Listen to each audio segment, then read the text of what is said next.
Hi, we're going. Okay, without further ado, we're going to get started. The year is 1643. For those of you following along, this is 100 years after the Atros campaign. I think about 300 years, give or take, after a little more than that. It was 1299 into 1300. So quite a while after that. We're on the continent of Nairn, in the often depicted as kind of the center of the known world. And we are at a university of sorts, the Aetherwood Conservatory, a school for people who want to study the adventuring arts in whatever form that might be to them.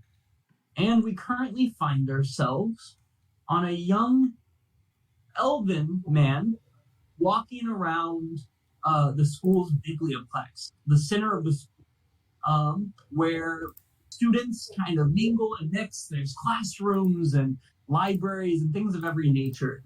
And we come across Ashton. And Ashton, would you like to describe yourselves to the group? Yeah. Ashton is a sea elf.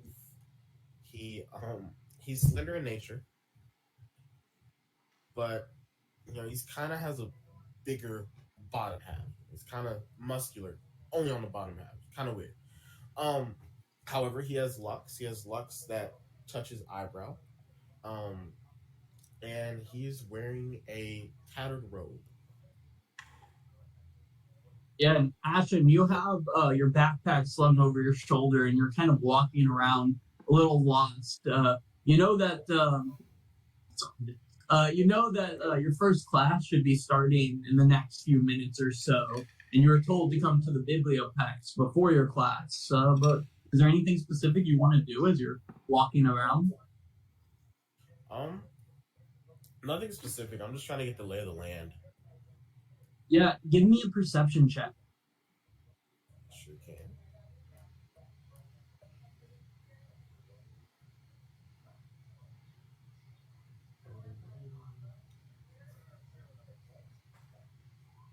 All right.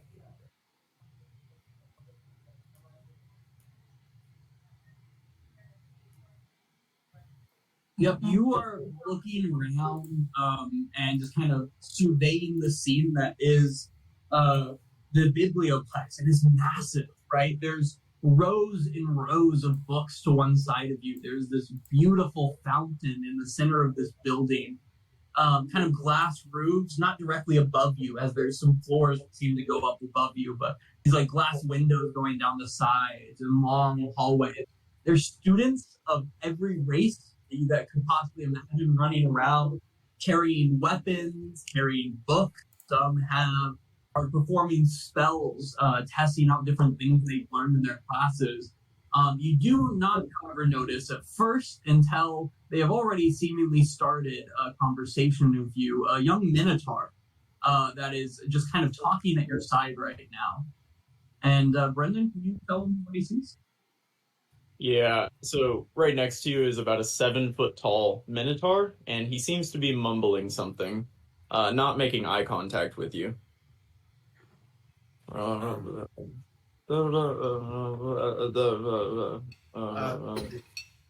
Excuse me. Are you speaking to me? Oh, I'm so sorry. I was reciting Etherean Vox, ancient poem. Anyway, no, I wasn't. I'm sorry. Do you know where we're supposed to go? I was actually about to ask you the same question. I have no idea. Very good. Yes. Well, my name is Drazimir Yarnotsk. You can call me Draz if you'd like. Asheen Starleaf Coreheart II. Nice to meet you. Very nice to meet you. Are you interested in poetry? I love all forms of art. So, yes. Wonderful. Well, they said class. You're a first year, is that right? Yes, I'm a first year. You had a look about you. Anyway, they said that it would be meeting upstairs in the biblioplex, so I suppose we need to find the stairs. Upstairs it is. This place is massive. As you and Draz start walking around looking for the stairs, Draz quietly begins to recite poetry again, and you just kind of let your mind wander off from this friendly but odd minotaur that has just made your acquaintance. You heard of minotaurs before, but you've not seen one in this way, walking around just like a normal student at school with you. But your mind isn't really worried about that. You're recalling something that happened only a few months ago. And we're going to kind of flash to you getting shackles taken off of your hands and a guard pushing you out of the back of a building, and waiting there, disappointed look in her eye. You see the face of your mother. Ashimi, I can't keep failing you out like this. When are you going to learn? When are you going to grow up? I mean, I'm trying. I'm doing my best. By this age, Laurel had already mapped all of Atros, and you could just once try to live up to the standard that this family has set. Why do I have to live up to him? What makes him better than me? Everything. A lot does, Ashim. He had goals and dreams. He set out to map the entire world, and as far as I understand, he did that, right? He was map making left and right. You don't even have a dream that you care about. Did he now? And where did that get him? Where'd that get him? He got us to here, did it not? It gave our family what it is. No, I'm not having this argument with you again. Ashim, you are going to school. We are going to sign you up for Aetherwood, okay? You can try. And the next thing you hear, you're back in the biblioplex, and you hear a voice kind of sounding like almost out of some type of like PA system, although that doesn't exist, so it's really just a wizard with thaumaturgy. And you hear orientation and adventuring 101, second floor of the biblioplex. Begin making your way that way. Adventuring 101 will begin soon. And as you start heading up the stairs, with Draz walking beside you, outside of the biblioplex, completely unaware of this, Ashmi, a large airship begins to touch down on the front lawn, directly outside of the biblioplex. And for anyone that was outside witnessing this, there are humanoid or animal humanoids of all these different races just walking off of this airship, holding on to their bags and their stuff. They look confused and lost, but no much more than any of the other students that are seen first years. And one that comes off of this doesn't look animal humanoid at all. In fact, they barely look at all, actually. Raven is about 5'6", pretty small in figure. The first thing that you notice, if you notice her at all, is her really long white hair and her super pale skin, almost completely white. Even her eyes don't have color to them, as really her irises are a pale blue. You also notice her resting bitch face, if you notice her at all.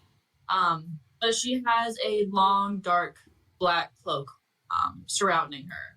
And she tries to blend in, really making her way through the crowd, moving from person to person, mostly standing behind those who are larger. And she walks through. Yeah, you're kind of trying to like swiftly move past a large elephant person that is walking in front of you, playing out aloud whatever sound elephants make and asking around where the biblioplex is, staring everywhere except the sign that says biblioplex on the giant building in front of them. You feel a kick in the back of your knee. Can I have a dex save, please?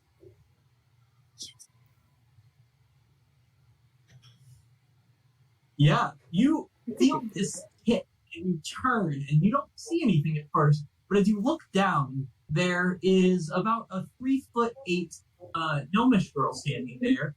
She says, "Out of my way, changeling." Look, I don't know who you think you are, but I will step on you. Oh, you should know who I am. Felicity. Ooh. Not have that last name. Felicity Ooh. Felicity Fiddledust. That's right, of Fiddledust Industries, whose airship took you from the Continuum over to here. So, when I say get out of my way, you should know better than to not. I'm going to bend down next to her. I don't know who you are, and I don't give a fuck about you. And I'm just going to walk away. As you walk away, you hear, "Can you believe how rude that girl was? Pushed me down and then just walked away rudely. Who is she even?" And then that kind of drains away as you make your way through the kind of crowds of people. And as you're turning a corner to head into the Biblioplex, you don't feel, or you have a memory of something that you also happened not that long ago. You're looking around the staircase and you see an inn in front of you and hear crying. And I have an insight check.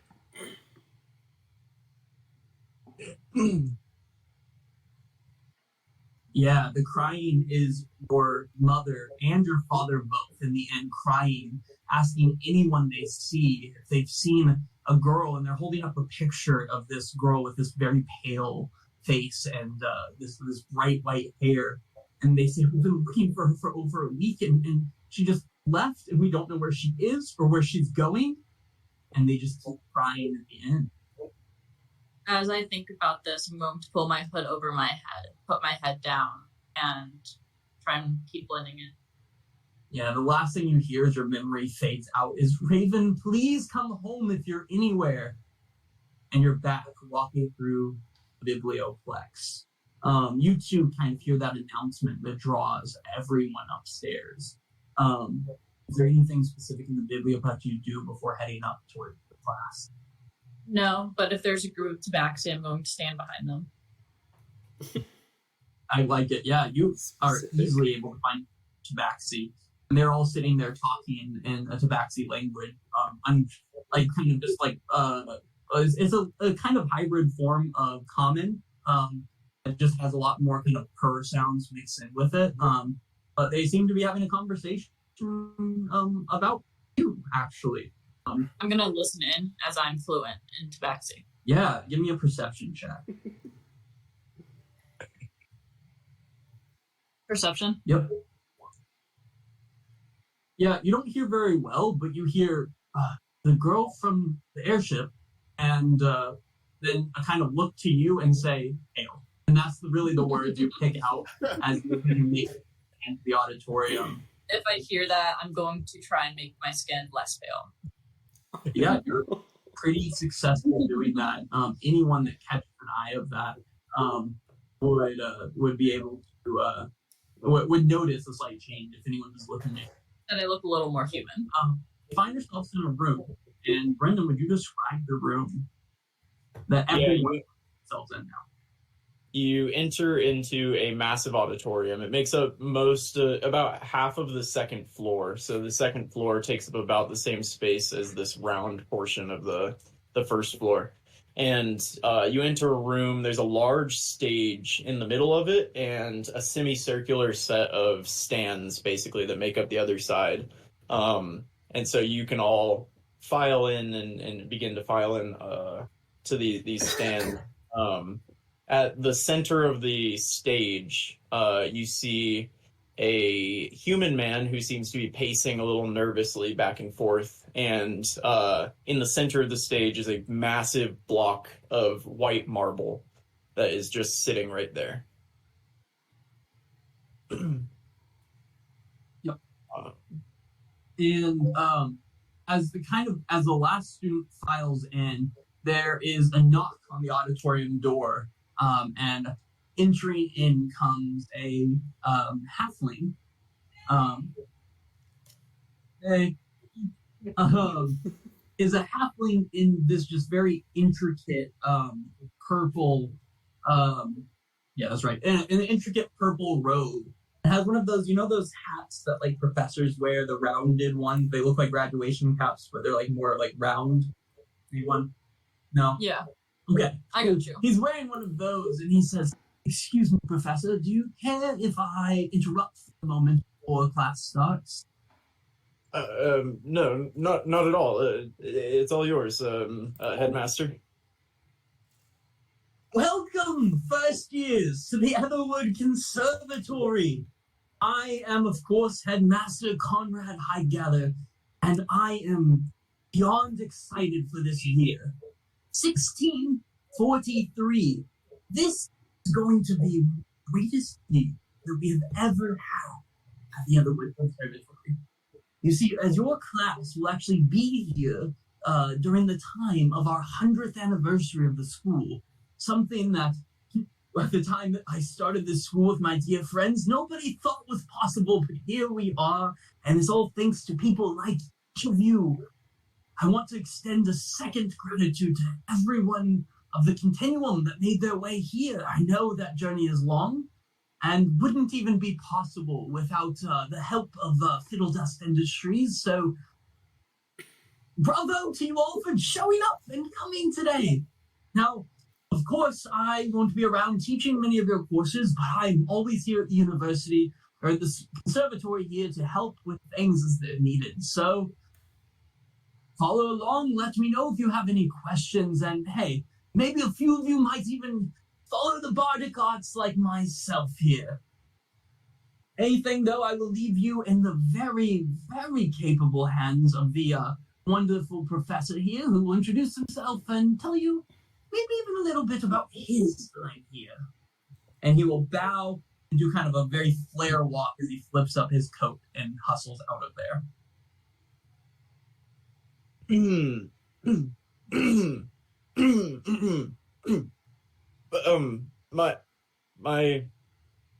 My name is Arkin Menexi.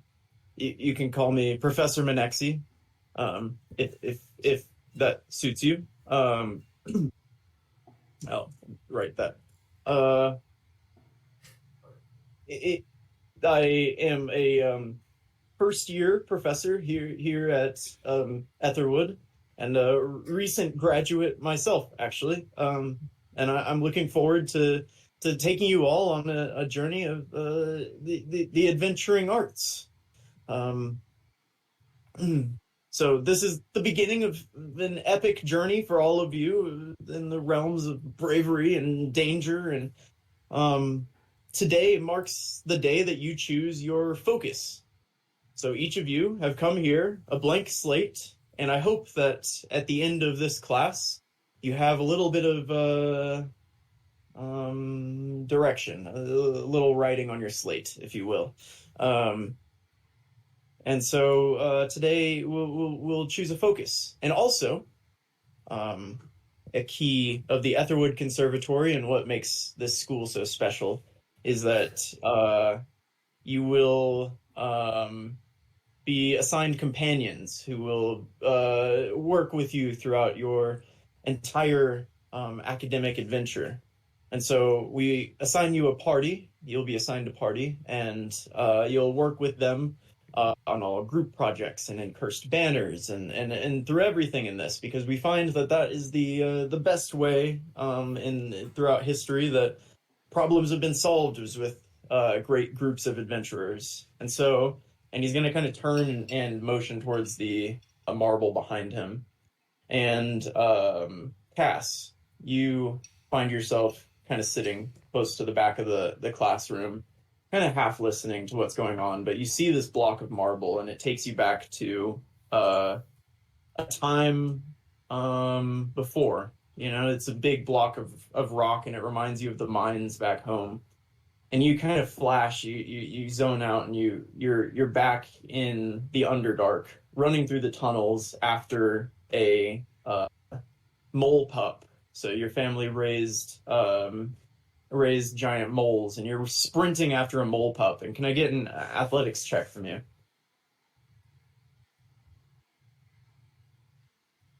So it escaped its enclosure, and you sprint through the tunnels, and you've sprinted for minutes at this point, 5-10 minutes, and you're sprinting and sprinting and sprinting, and you fail to catch it. It runs off. It's in the distance, and you stop to take a breather. And when you stop, you hear just a little bit further down the tunnel the laughter of a couple of some children. And around the corner come two orcish children who stop in their tracks when they look at you. Hello. Who are you? Hello? Who are you?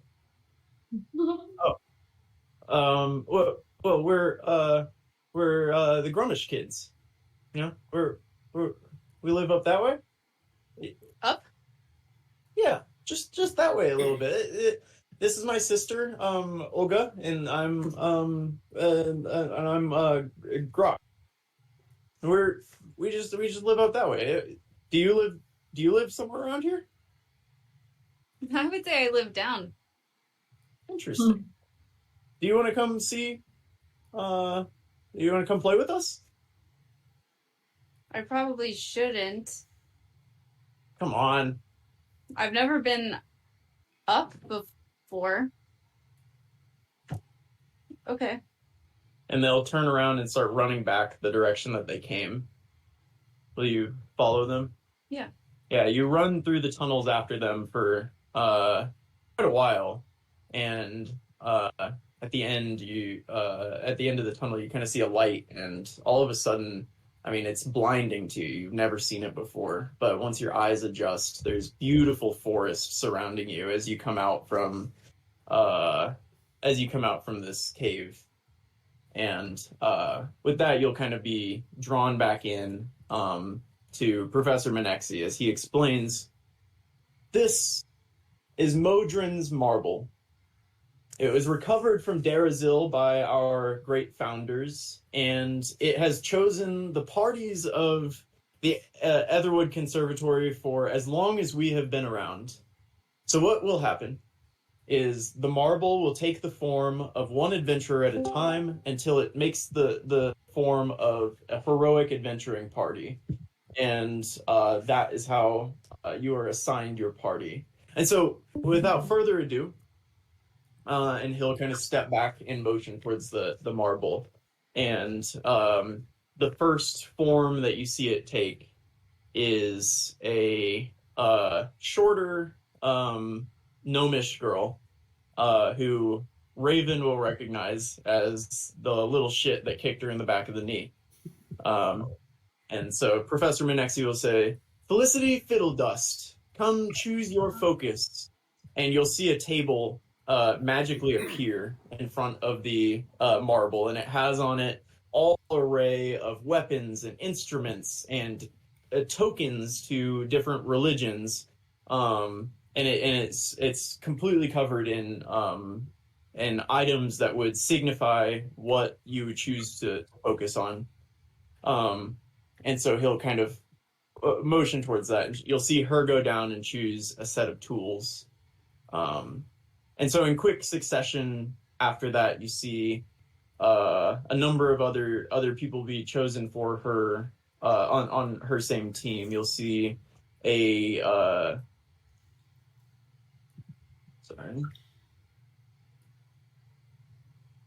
You'll see a Ganassi, the Loxodon that the elephant person that you saw earlier, Raven.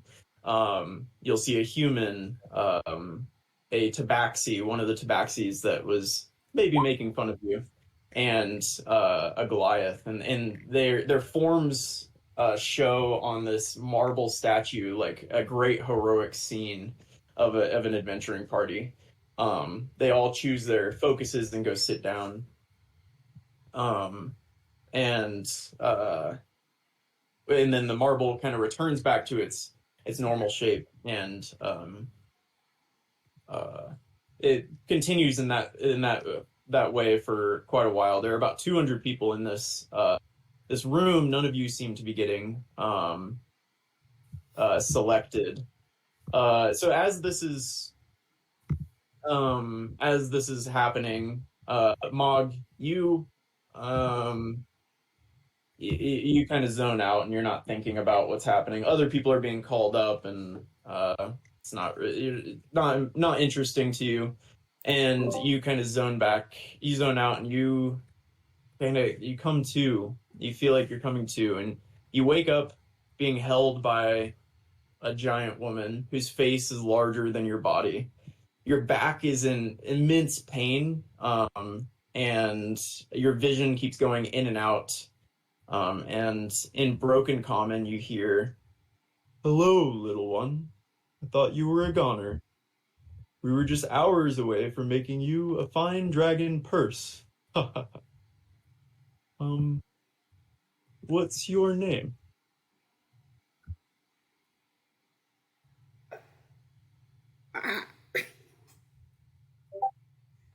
He can't speak at this time. Oh. And so she'll kind of look at you.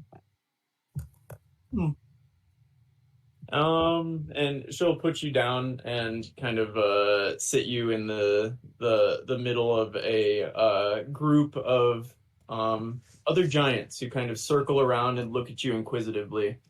And as you kind of sit in the middle of a giant encampment.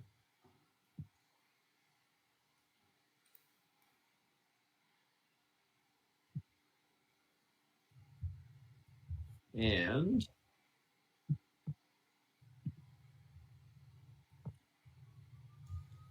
yeah, you'll come back to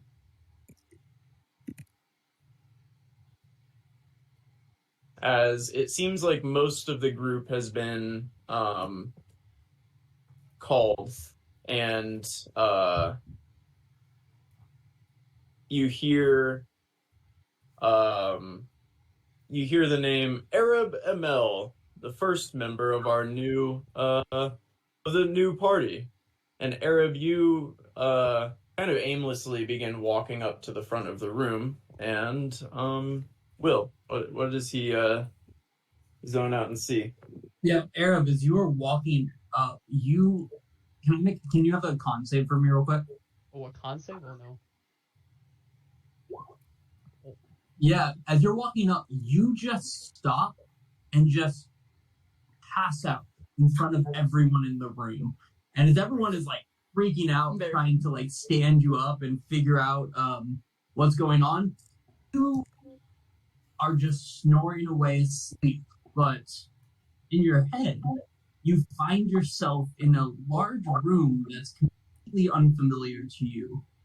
But it won't necessarily be unfamiliar to us as players, in that you're standing on a huge map of a continent that you recognize as Atros. In each section, as you're looking around, is a statue of a god, and each of the 8 gods is represented here. And on this map, there's little points spread out across the continents in a form that doesn't seem to make any sense to you. And all at once, the gods' statues begin to speak. Baal, a statue that we recognize as Baal, says first, "He'll be a follower of Baal, obviously. Think about the great honor he can bring to the death of so many." Another voice speaks up, and she says, "Enough, Baal. Hasn't he suffered and lost enough as it is?" And then 2 goddesses that look ever so slightly alike, other than their garb, each stand up and say, "No, come on. The 2 of us would be a perfect fit for him. He'll be great as a Tamora follower, and if not a Tamora follower, Vishaba, because then, the fighting and stuff. It's nice to have fresh meat for that." And then a big bearded man says, Look, big child, what brings you here today? Speak of your pathfulness." He will be a bit overwhelmed. He'll just be like, he's like, Like I've been, my dad is a cleric of Saloon, and I've kind of committed to that so far. And then you'll see a kind of a shrouded woman with darker complexion put her hand on the shoulder of this man and says, Malchus, take a step backward. See, he has to choose his own path in the end. We all know what he's going to be doing in the end. We all understand the great path before him, but right now, it's up to him to get started on it. So, go now. I think you're being called. Arrow. And then just like the professor, they're shaking you. Oh, Yeah. Oh, hey, I didn't mean to make a scene. Sorry, I was sleepy. Yes. Sleepy. Please select a focus. Oh yes. He'll look around at the tokens and the weapons. He'll find one that I imagine it'd be like a token or something, just a symbol of like a moon, which represents Saloon, and he'll pick that up. Cool. Very good. Yeah. As this is happening at the front, sorry. Eam? Eam? Ian. Eam. Okay. Eam, you are sitting, smiling. You're kind of enjoying the process and watching what's happening. You see in turn Cass is called up and asked, what do you select? So Aaron Rodgers timeout here. I don't even know what my options are because I got here a little bit late. Oh, not you yet. You're just sitting there. You're watching what's going on. You're enjoying the process. Is there a bow? Yeah. Okay. Then Cass will choose the bow. What does Cass look like? I'm sorry. Yeah, Cass, go ahead and describe yourself as you walk to the front of the room. Yeah, so Cass is a deep gnome. She's got like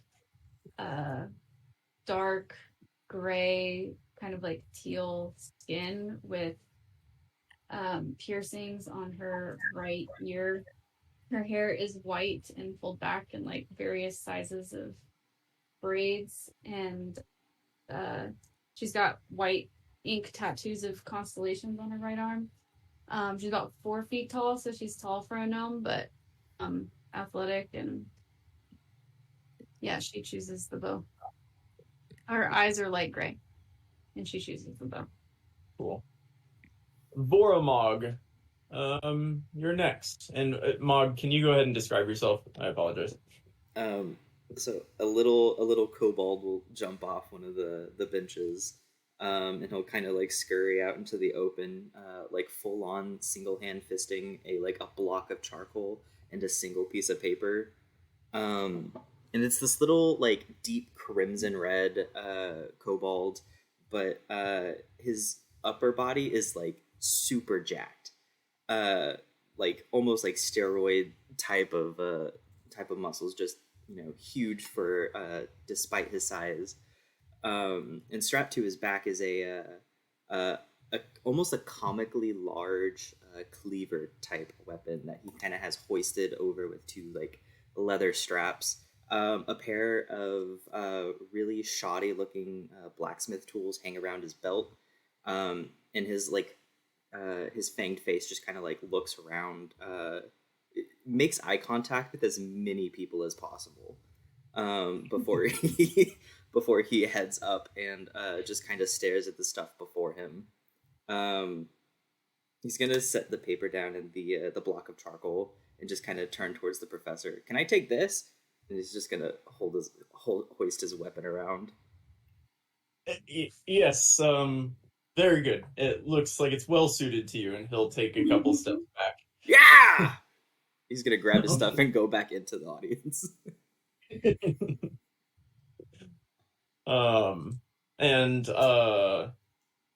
He'll next up Ashin Starleaf or Star.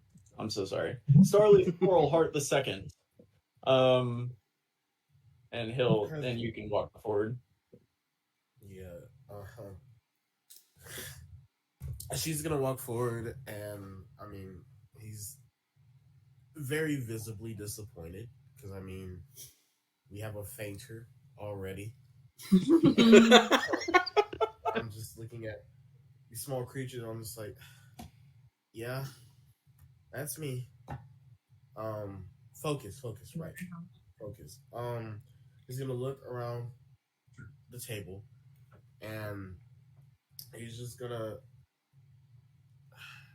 look, and then what he's gonna do is he's going to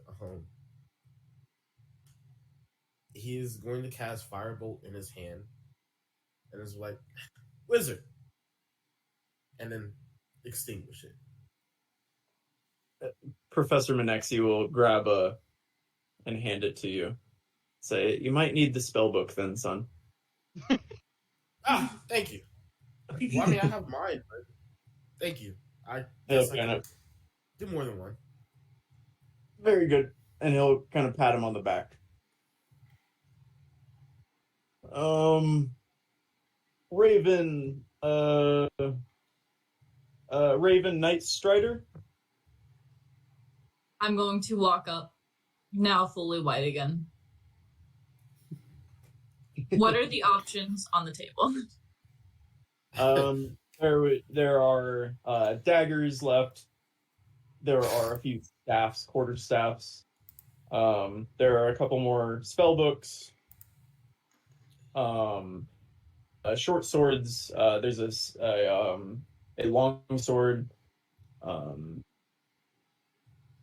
and a long bow and a short bow. Yeah.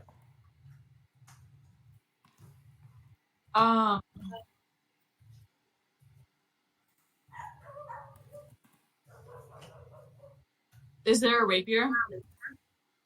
Yes. I think I will take that. All right. Very good. And Ian, yeah, as you're kind of watching all of this happen, you realize that you're the last person to be chosen, and honestly, doesn't really bother you. You know, you're just going with the flow. And as your name is called, Iam Tongi, you stand up and impulsively take a little pluck on your ukulele, and it takes you back to home. You come from an island, beautiful sapphire blue ocean and soft white sand. You've just finished playing in the surf as a child, and you run back up the beach to your dad, who's strumming on a ukulele. As you run up, he'll say, "Son, do you remember why the sea is a deeper blue than the sky?"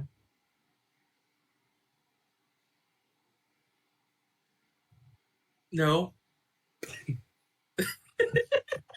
It's because the god of the sea, the true one who walks among us as peers and as a storyteller, he tells a storyteller must not just tell of happy tales that lift up like light towards the heavens and make up the sky, but he also must tell sorrowful tragedies that fell into the depths of the sea. We're storytellers ourselves, son. And like he before us, so must we keep equality between the surf and the stars. And he'll begin to play. He'll hand you his ukulele, and he'll begin to sing as you begin to play the ukulele. And so you kind of instinctively pluck away at the ukulele as you walk up to the front. And Professor Menexi will kind of look at you as you play your ukulele walking forward. I believe you might already have a focus, my boy. I do. If I can't sing my way out of a situation, I do have my father's pocket knife as a weapon, if all else fails. Well, let's hope that you don't have to use that. Very good. and he'll kind of motion towards the marble, and you'll see the heroic statue of your party standing together with your focuses. And you guys look pretty good. You're impressed with the heroicism of the scene. Can Mog get in the marble Mog's face and just kind of stare him down? Yeah, absolutely. Yeah. Damn. Marble Mog will stick his tongue out at you. I'm gonna growl at it.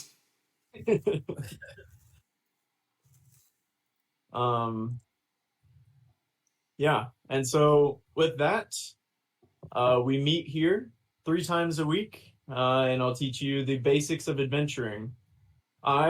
Professor Menexi, I graduated from Aetherwood recently, and I am the school's only general studies major, actually. So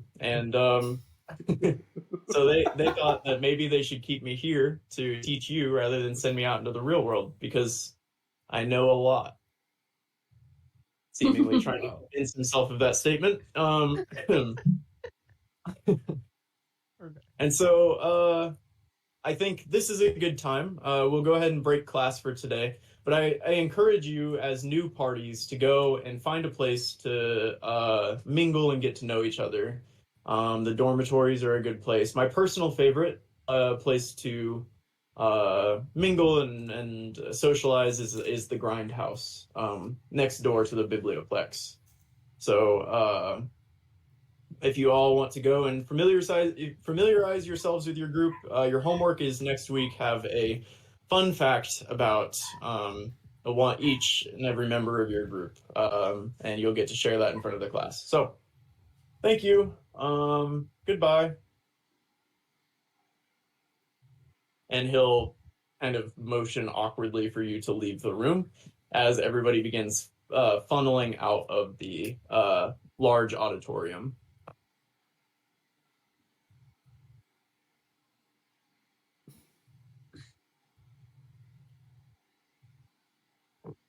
How tall is everyone?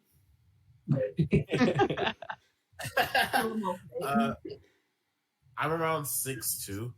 Damn, okay. Tristan, you're muted. How tall is Arab? 5'10". Okay. How tall is Cass again? 4 foot. Damn. All right. What are we doing? Are you short? Mog is 3 foot, 1. Yeah. I like to Who imagine we're won just all James watching Ford? him slowly go through this in his head, just like, Oh yeah, no, he's doing exactly that. He's like getting like up as close as he can to your face, like standing on the tip of his like claws, and just like trying to stare you down, but realizes that you all are a lot bigger than he is, even Cass. So he goes on to other people to do that too. When I see that he's trying to be really, really tall, I'm going to transform into a cobalt slightly shorter than him. Mog's gonna take his cleaver and like swing it around his head. In excitement. I'm going to take my rapier and do the same. I like this one. Okay, it did not show up on mine for some we're a reason. good team already. I'm going to smile, but also in a bitch way. So I was like, Yeah, just really- Mog doesn't understand it. He just thinks you're going along with him. What does Arab look like? Like 5'10". He's a half elf. His dad was a high elf, so high elf human mix. Brown hair, green eyes.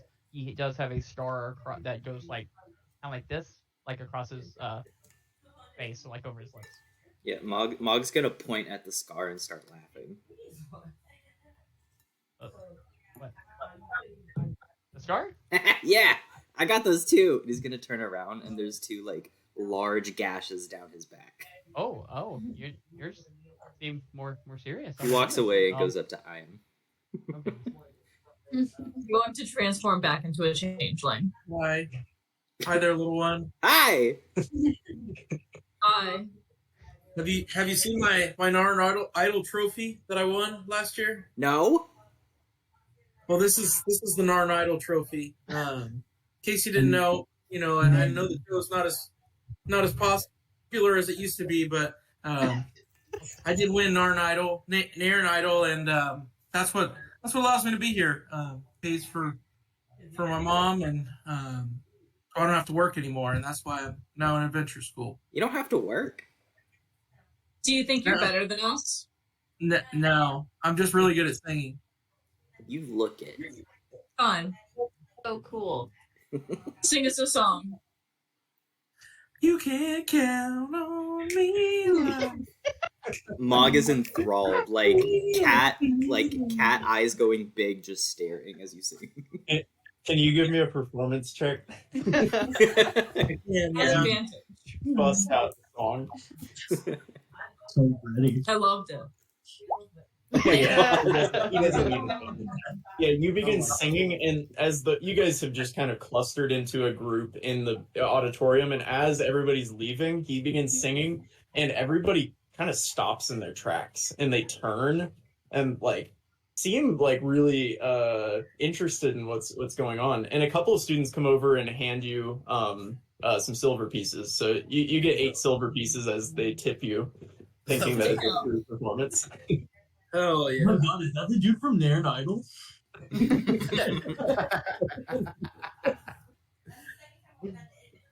I think my homework's done for the week. Oh shit! Wait. So you guys are hanging out there. Is there somewhere that you want to go, or are you just gonna kind of chill in the auditorium? Let's go to the Do you grindhouse. guys? Do you drink alcohol? What? Why? Do you drink alcohol? I have. You know what? Let's just, since we're all getting to know each other, obviously, there's gonna be coming time for conflict in the group and whatnot. Just natural. However, I propose this. I propose we choose a leader of the group right now. And then, if they're bad, they can, of course, be voted off or whatever. But I think we should choose a leader of the group right now. Now, I'm not saying me. I know that I'm a strong number 2. Number 1, not really. But I'm a strong number 2. And so I'm going to be number 2 of this group. Hey. No matter who the number 1 is, I'm going to be the number 2 of this group. So now what we need to do is figure out who's going to be number 1. Now, and he's going to look at the he's going to look at the kobold. He's going to be like, I don't think you can be number 2, but you could probably be number 3. And then I'm going to just continue talking. 3. I'm gonna take my charcoal stick, which is supposed to be a pencil, but he doesn't. His hands aren't made for pencils, so he literally just has a block of charcoal, and he's just going to start drawing a really crude circle around Asheen.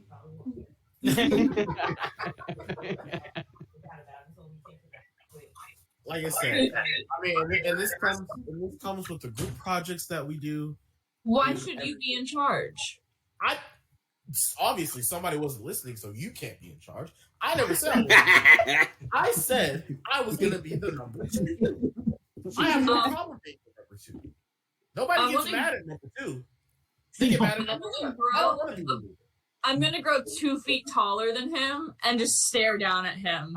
Arabs are stepping like, guys, we had a beautiful performance just a second ago. I don't know why we're coming nearly to blows now. We can Whoa! There's no blows. Let's make Nairn Idol the leader.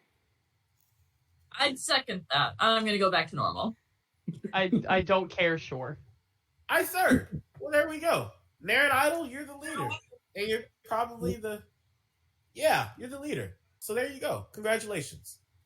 Well, just so you guys know, I don't really fight. I don't drink alcohol or coffee because I am Mormon.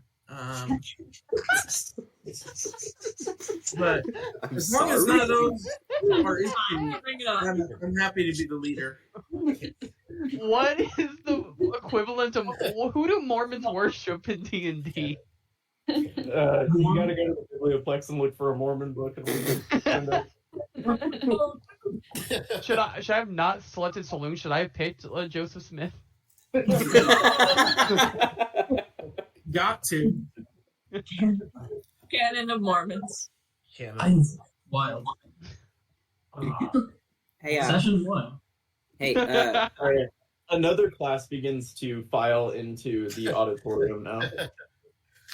hey, WizKid, why does your last name sound familiar? Christian. He's a real guy. What? You didn't know that? No. That's great. I love that. Yeah. I don't know really. Laurel Coralheart. I guess they're two popular names among sea elves. If you know about sea elf culture. I don't. Okay. I don't know how you would know my name then. Sorry. Would any of us know the name? Can I see if he's lying? Give me a history check. Also, Mog does not actually know your last name. Damn. Yeah, It's it's not not historical. but he's chill. But maybe. Well, I wanted to see if he was lying or not. You rolled a history check. When you told That was Cass in said the... he wouldn't. oh, I rolled bad. I rolled bad. Never communication, you know. Yeah, I Cass was threw up exposed to the literally network. a hole in the ground.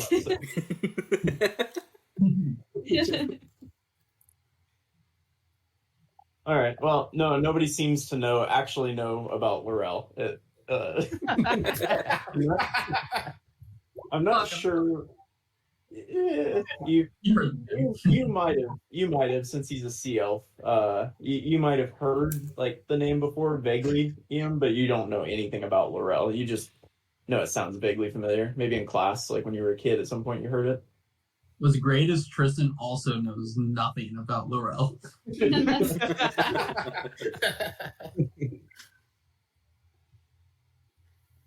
All right. At this point, the next professor, a large furbolg man with a red beard and red hair, is going to say, hey, we're teaching the piano class in here next. Can you guys leave, please? Oh, I love piano. Pianos exist? They do now. Pianos have It's existed for 600 years. Please. All right. Let's go, guys. How long? Again. In what time period does this campaign take place? In relative to the last one? 1650, about 400 years after, right? 343 years after. Okay, Hey. so a little over 100 years since they were. No, 443. It was 1199 to 1200 was the last campaign. Okay, so like 200 years. Vic- since they were. Vikna was the year 999, and we hit 1,000 in Vikna, so so it's 600 something years after that. Was there a I'm pretty sure. Y1K? Wait, I thought that right? I thought the Aether's campaign took place before Vikna. It did. We have it written down. Let me. There's a timeline. We have a time. There's a Gantt chart too. The last campaign was it was okay. Here we go. 1,000. The year 1,000. Okay, so 640 years ago. And then the 640. Vikna campaign was That one was 1,200. 1224. Okay. So 400 years of piano at least. there were definitely pianos in Atros, so 600 years of They piano. They just hadn't made it to Vikna yet. It's fine. There was the whole sea monster thing. pianos have been around far longer at this point in this campaign than in the real world.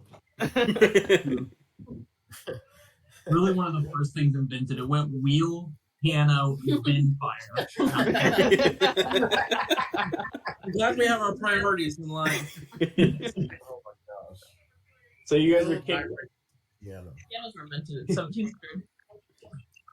You guys are kicked out of the auditorium upstairs. Where do you head to? You know that this afternoon you all have to make it to Plants and Oozes, which is your second class of the day. Ew. Do you want to go to the grindhouse place they mentioned? Yes. I do. Yeah, let's go to the grindhouse. I mean, I don't drink coffee, but I guess There's alcohol too. I'm Mormon. Do that either. Don't know what Mormon is. Yeah, for the record, none of you know what Mormon is. Like, I want that to be clear. None of you have ever heard of that. I just like to imagine it's something he's making up on the spot, you know? Like only Just he's saying. not you hurting it. All right, so you guys are at the center here, one, and you can see, based on the nice legends that you have on here, that the grindhouse is located right here. Oh, it's right there. So We walk there. you make your way across the little bridge there, and you hear a blood-curdling screech come from inside that small wooden, it's kind of a small, quaint little wooden cabin-looking thing. And the sign above the door says the grindhouse. I'm going to push Mog in front of the door to where the scream was and say, "Oh, help!" Mog barges in, cleaver out. Oh no! But don't go out with a weapon, Tron. No, stop it. Come on. Let's roll. Yeah, you guys. Come. Let's go. Okay, so we have today everyone's gonna have identical character tokens, just with a different colored dot to highlight them. So we had first Big Mog rushing in. Big Mog, would you like to? What color would you like? We just see the map. By the way. Red. I haven't moved you there yet. Red, I like it. And everyone else is just going to go down the line. So I believe Asheen followed slowly beside.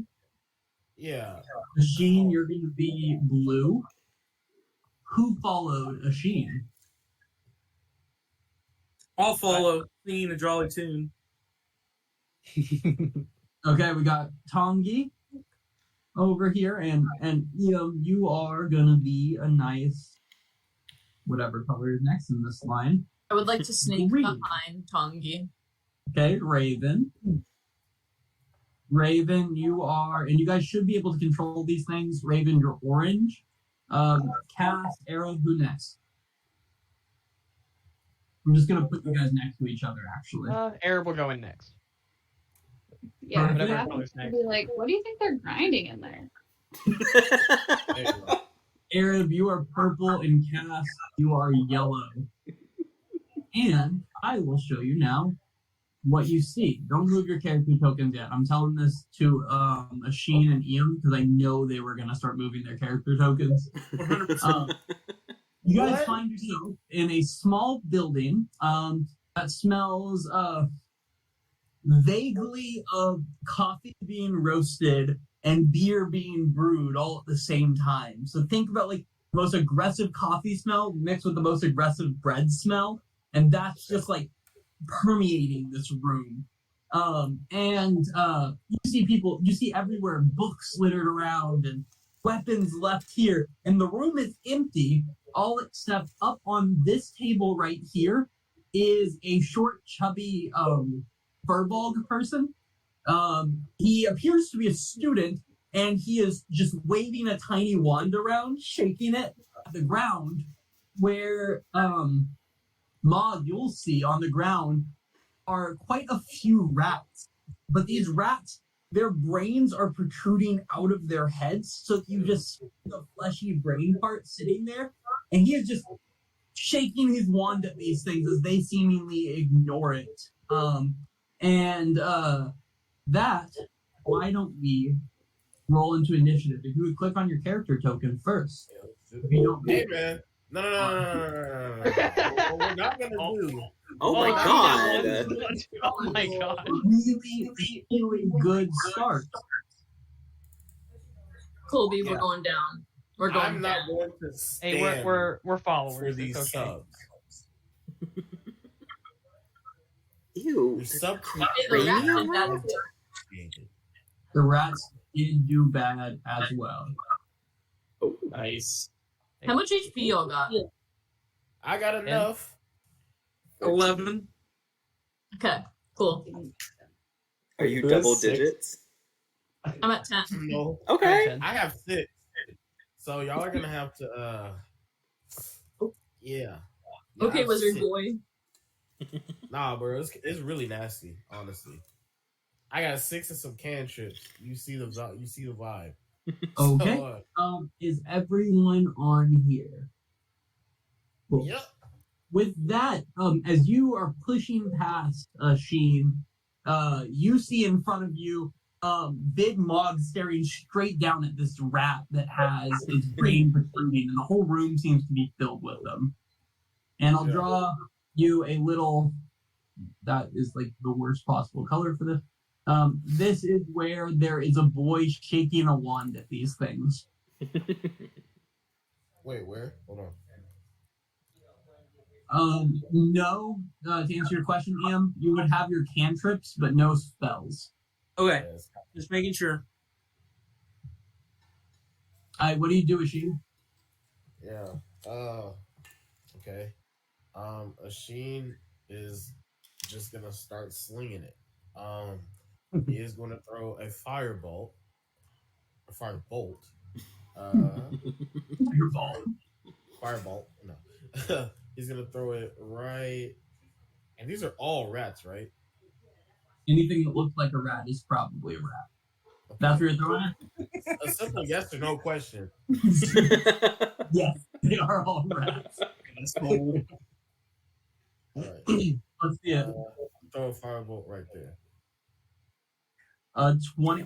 So that's actually, you don't have proficiency yet. It's just going to be a 20 plus, or the 7, but 15 plus 3. But an 18 does still hit. Just so you know that you don't have the proficiency on these yet. Okay. Roll the damage. Yeah, you hit the ground here, and this thing goes poof and just disappears into just ash, basically. All right. Yeah. Completely gone. Yeah. Me being squishy and whatnot, I'm a high right here. And it's time. That's my Okay. turn.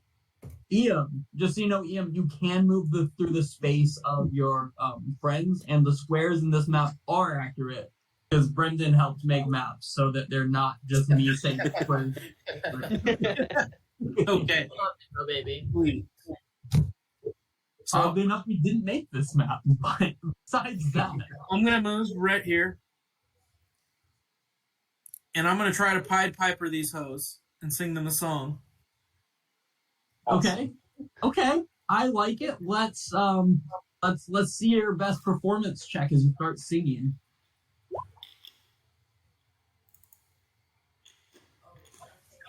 Okay, cool. Yeah, you start performing. And you'll know if that did anything on their turn. Is there anything else you're trying to do this turn? Say, oh little rat, please don't kill us. Please leave the bar. Oh little rat. I like it. Yes. Big Mog. As you guys walked in, Asheen blasted one of these to smithereens, and then your newfound boss of the party, number 1 there, started singing to the rats, asking them not to kill. I'm gonna walk up to this rat and smash. Smash. Yeah. For a 19 to hit without proficiency. 19 does hit. Roll the damage. This is two-handed, so I use a D10 for damage.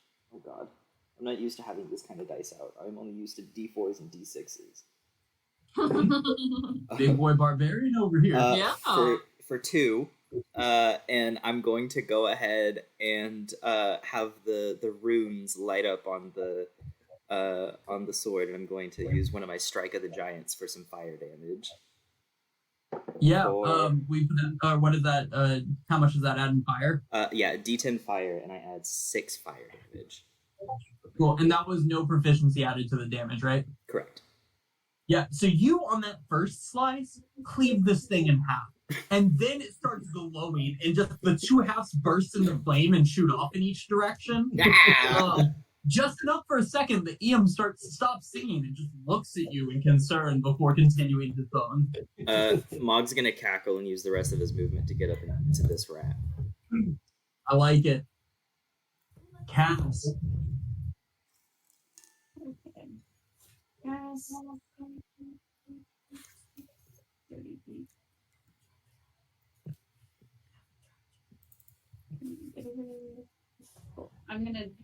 Can I try and get on top of this bar? Yeah, give me like a really easy athletics check to get up there.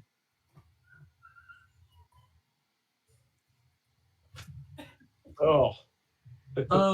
Nasty. Oh, geez. Roll me a athletics check, Ian, at disadvantage. Oh no. Hi, Kisa. Hey, Oh, What's that? I said thanks. Yeah. Oh no. You're Hi. almost up it, but in a very real sense, you're just on the stool next to the bar, and that's where you make it. Even with the help of Iam trying to help you up, but he's pretty focused on his song. Then I'll try and shoot. So the guy in the green is playing a song. The guy with the green circle here is a furball student looking like, and he's swinging a wand around. This green dot is your party leader who is singing a song. I'm just gonna shoot my longbow at the one next to him. Okay.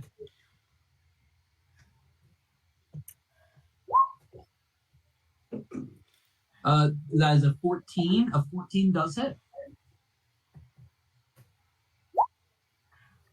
Yeah, you pierce this thing through the face, and the whole thing just slivers in half all the way down through the tail. It was a dark kill. That's it. Yeah, these rats, for like a half second, they start kind of moving to the rhythm of Ian's song, and then his big mog just crushed one, and then Cass sliced one in half.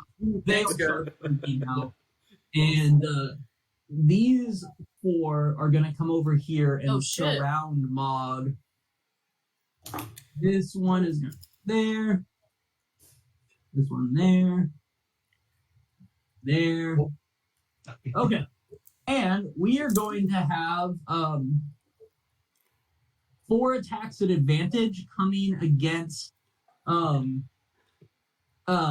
Mog. Yeah. The first one does a 23 hit.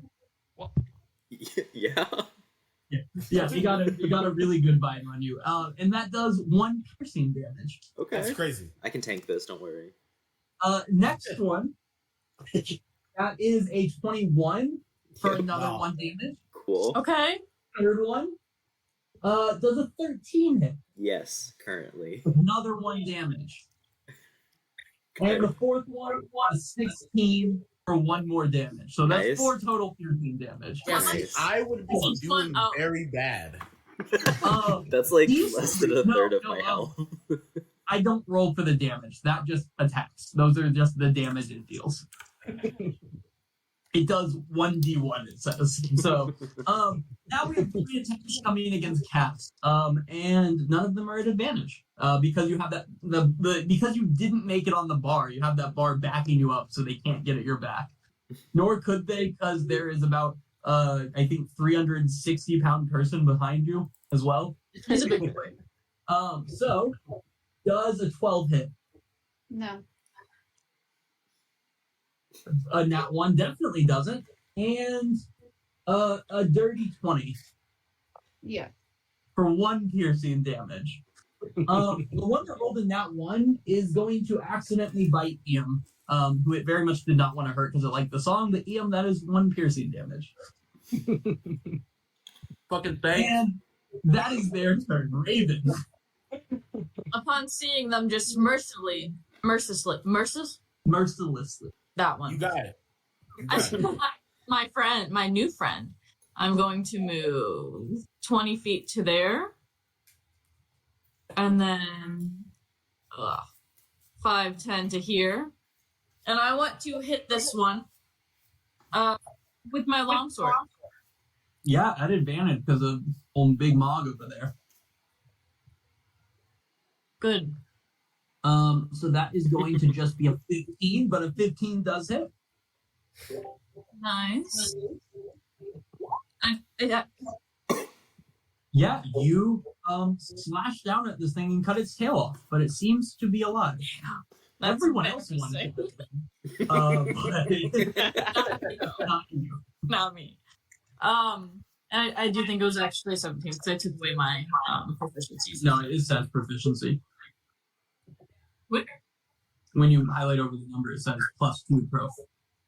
Yeah. Well, I fucked up then. Oh, don't look at that. That would have been. That's my turn. Anything? Okay. Arab. Last but certainly not least, as you make your way inside the building, chaos is ensuing.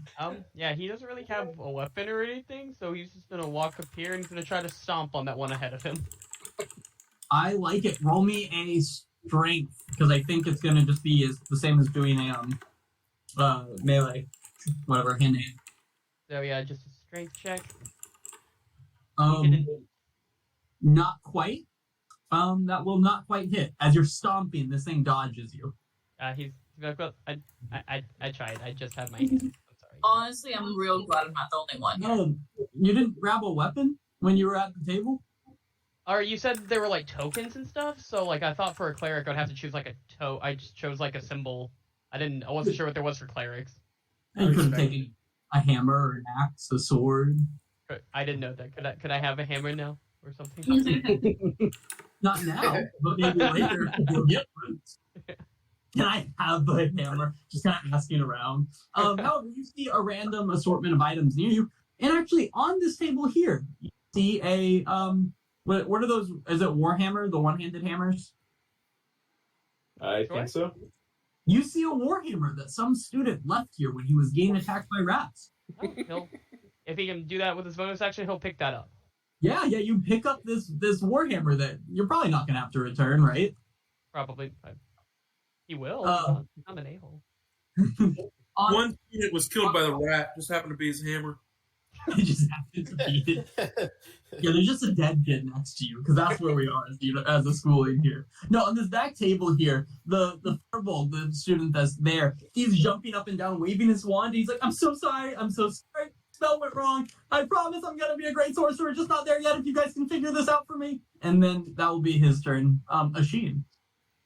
Yeah, another fire. Sorry, not ball yet. No, another fire bolt is going right here. Like it.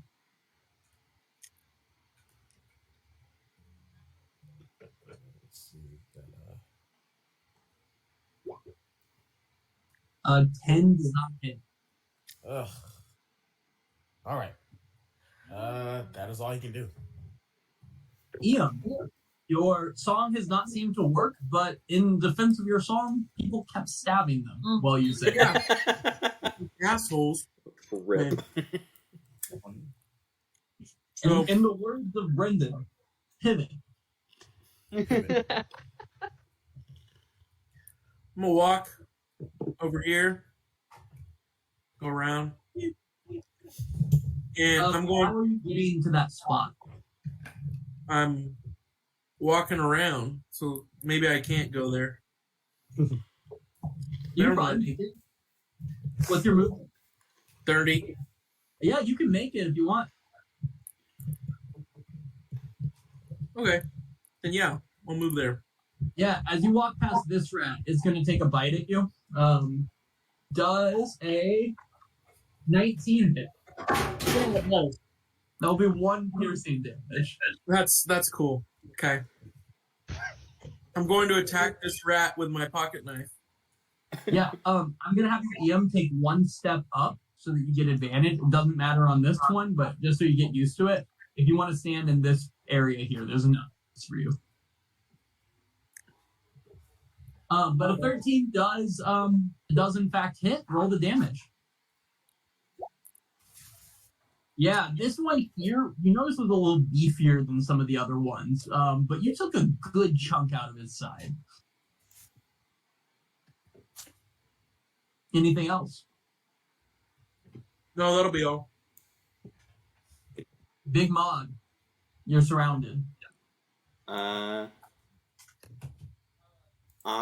want to. Can I jump on top of this table right here and over the rat to get to here? Give me a strength check against the rat strength check. It's a -4 to strength. Oh no. I have a +4, so I really. I hope. I want a nat 20 so bad. What did you get? A -1. Okay, cool. I got an 11, and I was a little worried about it. I rolled a 7. You hop up on the table. Do you attempt to push the rat off as you go, or stand over it? Oh, I just want to get here to the other side of the table. I thought he was under the table, so I was trying to jump over it. Yeah, no, that works. Yeah, you climb over him on the table, and 3 of them are going to take attacks of opportunity at you. And you that's fine. All of them at advantage still. Yeah, that one I will say he doesn't. Oh yeah, he doesn't get the attack anyway. A 10. 10 misses. Okay. 12. That's my AC. 1 damage. Cool. And then the last is a 23. So 2 total piercing damage as those ones bite at you. Cool. That is wrong. I accidentally gave myself 18 instead of 8. There we go. I'm gonna take one more step away. And I'm gonna spin around and kind of like drag my cleaver across the wooden floor, almost like you're trying to light a match. And I'm gonna hold it up to my mouth and just breathe a cone of fire at these rats. Nice. 15-foot cone, right? Yes. Oh wow. So you hit all of this one? I don't. Is there a way I can get all 4 of them? If you step back up. I was gonna say if you stayed where you were originally, because I believe how I understand a 15-foot cone would be you cover these 9 or 1. 7. Yeah. Oh. What? How are you doing that? I do that perfectly. Whoever did the cone, because that was sick. That's beautiful. How'd you do that? I don't have that option. How'd you do that? So you go to the measuring tool, and where it says line, you just scroll down until you get to cone. I don't have I that. don't have that option. I'm embarrassed. Even Roll20 knows McKaylee's better at D&D than we are. McKaylee already started off strong. Like that? Okay, Why I did just you- don't see cone. A Roll20 looks newer than mine. Oh, I don't. If you have the updated one, it works because that's great. I've been Yeah, needing that for ages. I will do that to get all 4 of them. Why is it not updated? Sorry. Why do you want to DM McKaylee? Because B and I can. I need a dex saving throw. Well, these are ever so slightly dexterous. I'm gonna go starting at the top and just around the clock. First one is a 14. I think it's do I take proficiency with this? No. Then, Yes. You're proficient. Yeah. You're Okay, proficient. then the DC for this is 12. 12. Okay, so first one passes. Second one rolled a 5, so failed. Next one was a 12, so that will pass. And the last one was a 19. So this one here you got. The one directly in the flame. How much damage is it? I rolled an 8 on my D10, so the ones that pass take 4. Perfect. So this first one, fried. Yeah. Second one, fried. Third one, fried. And fourth one, fried. They're Nice. gone. You just take a step back and just blow fire, taking all of these ones apart. Who is this right here? Is this Arab? That is real. It's me. Oh, I'm sorry. I'm looking at the chat colors, not the. Okay, cool. I'm just gonna look over at Raven and just give a big toothy grin and a thumbs up. Right. And then I'm going to barrel at this one, and that'll be my turn. Okay, Caps, you just saw Big Mog absolutely That was a lot. roast a few of these. Could I use my mining axe as a weapon? Mm-hmm. Do I just do? I don't know how. Pickaxe exists in this one. How do you spell pickaxe? Pickaxe. Yeah. All one word. Pickaxe 5B. 1d 6 to hit. That doesn't make sense. A 1d6 to hit. 1d6. No, just do it. It's a d20 plus your strength, and then it's a damage of 1d4, or 1d6 if you're holding it with 2 hands. Well, what's the rule between switching between weapons? Bonus action to switch. Okay, so I'll switch and then I'll use 2 hands with my axe on. So d20 plus strength. So really just a strength check. Roll a strength check. Okay. And you have proficiency in that, so we'll add a 2 to that. Okay, a 7. Was that? It is an advantage, so I will say a 17 does hit. Okay, and then you said it was a D4? The d6, because you're doing 2-handed. Oh my gosh. Yeah, that was enough. You just pickaxe this thing through the back, and that was enough. I think you also add your strength modifier to that. Yeah, probably, because you would be proficient in this just because you've used this before times. Okay. Cool. Yeah, you got the guy. Anything else, Cass? That's it. Raven. Oh no, sorry. This is the rats now. They got deleted. Things.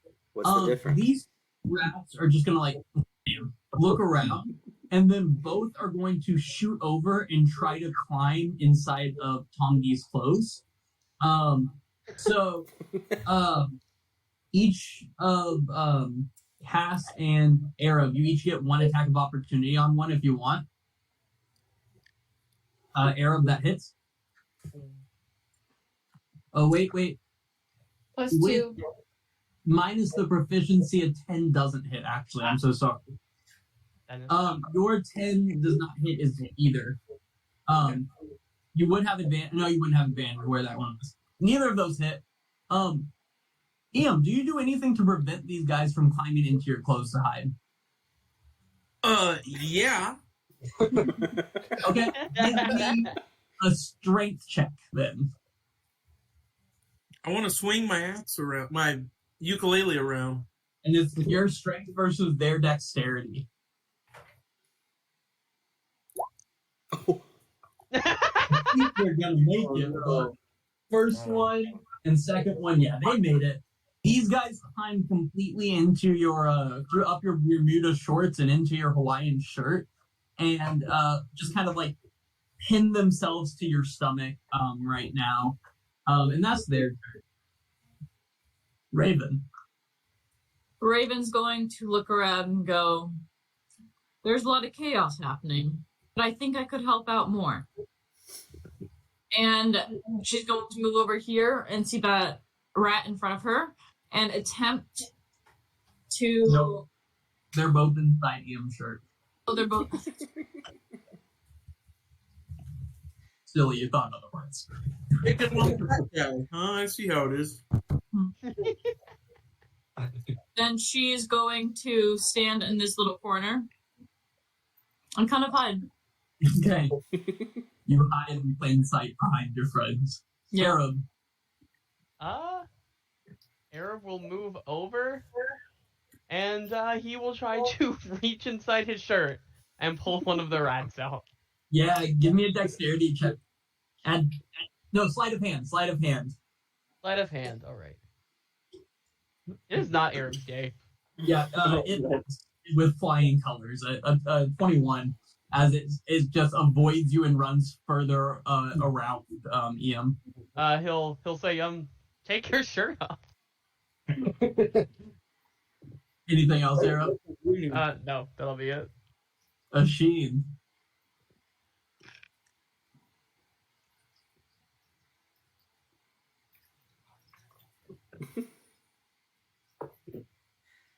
Asheen? Can you hear me? No. Yeah, now we can. We can hear you, but can you hear us? Yeah, hold on 1 second. Okay. Yeah, sorry, my mic fell. Oh, you're good. The final 2 rats are currently inside of Iam's shirt. Ooh. She's gonna watch and see how this plays out. I don't think there's anything he can do at this point. Fireball. Give me an animal handling check. Oh my god. Yeah. These things are about to rip you to shreds from inside your shirt. That's the feeling you get from this. Can I try to take my shirt off? You can take your shirt off. I'm gonna take my shirt off. You don't have to roll to take your shirt off. That's the skill you have. I'm gonna take my shirt off and try to like Advantage. fake it out. Give me a dexterity check at advantage. Or strength, whatever you're better at. Dexterity.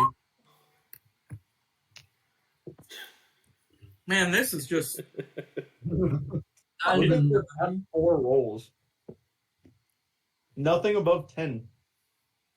Nothing above 9. I refresh my screen. I'm gonna do that as well. It's not been. Okay, that first one rolled a 19. The second one rolled a 12. So they're both good, and they are running around your body still. Somebody get anything the else, crap off Ian? me. Can I use my reaction to tell him to roll? You can Yeah. definitely use your reaction to tell him to roll. I'd like to stop, drop, and roll. Yeah, roll me just a roll me wisdom or intelligence check, whichever you're better at. Or I have to reload my character sheet. All right, there it is. Oh, I need to do that. Okay. That will do it. And you land directly on top of both rats. And yeah, that's enough for them. One's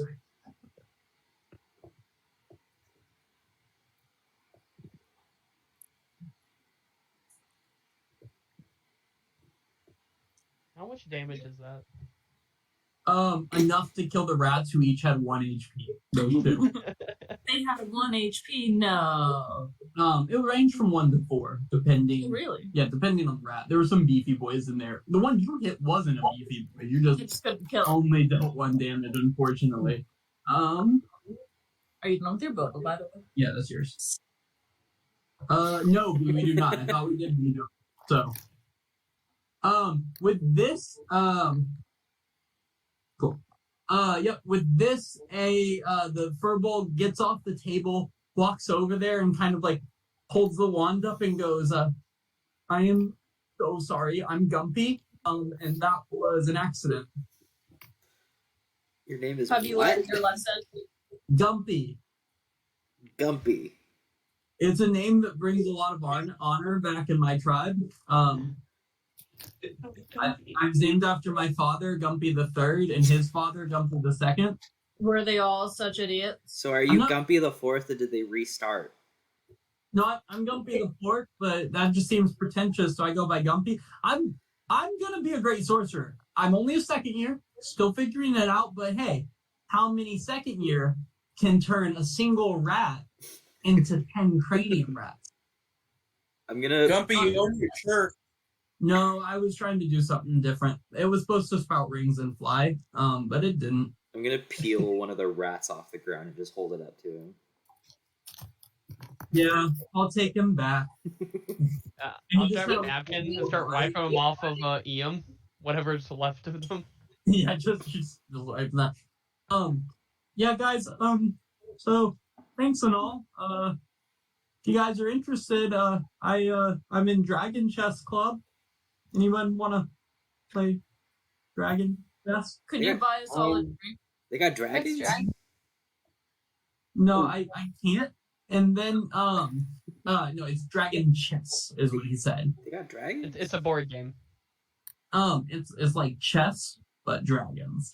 No, when you ask can you at least buy us a drink though? From behind the bar, someone walks in, kind of walking out of this kitchen area here, and it is a fire genasi And he goes, well, that was a bit of a mess.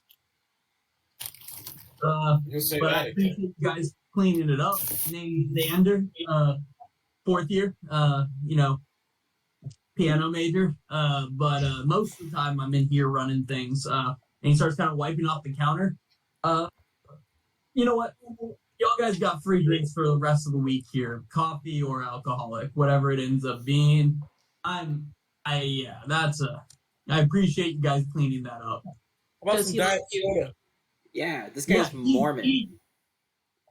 Well, most Mormons that we've had in here don't drink soda either, but got water, man. If that's neat for you.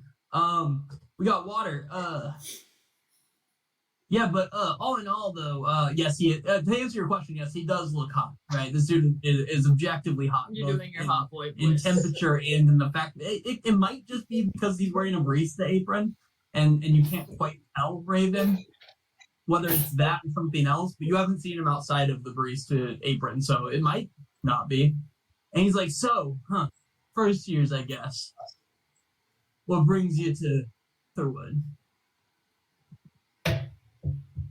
Rats, apparently. Rats? I'm gonna That's a Peel another weird- cranium rat off the ground.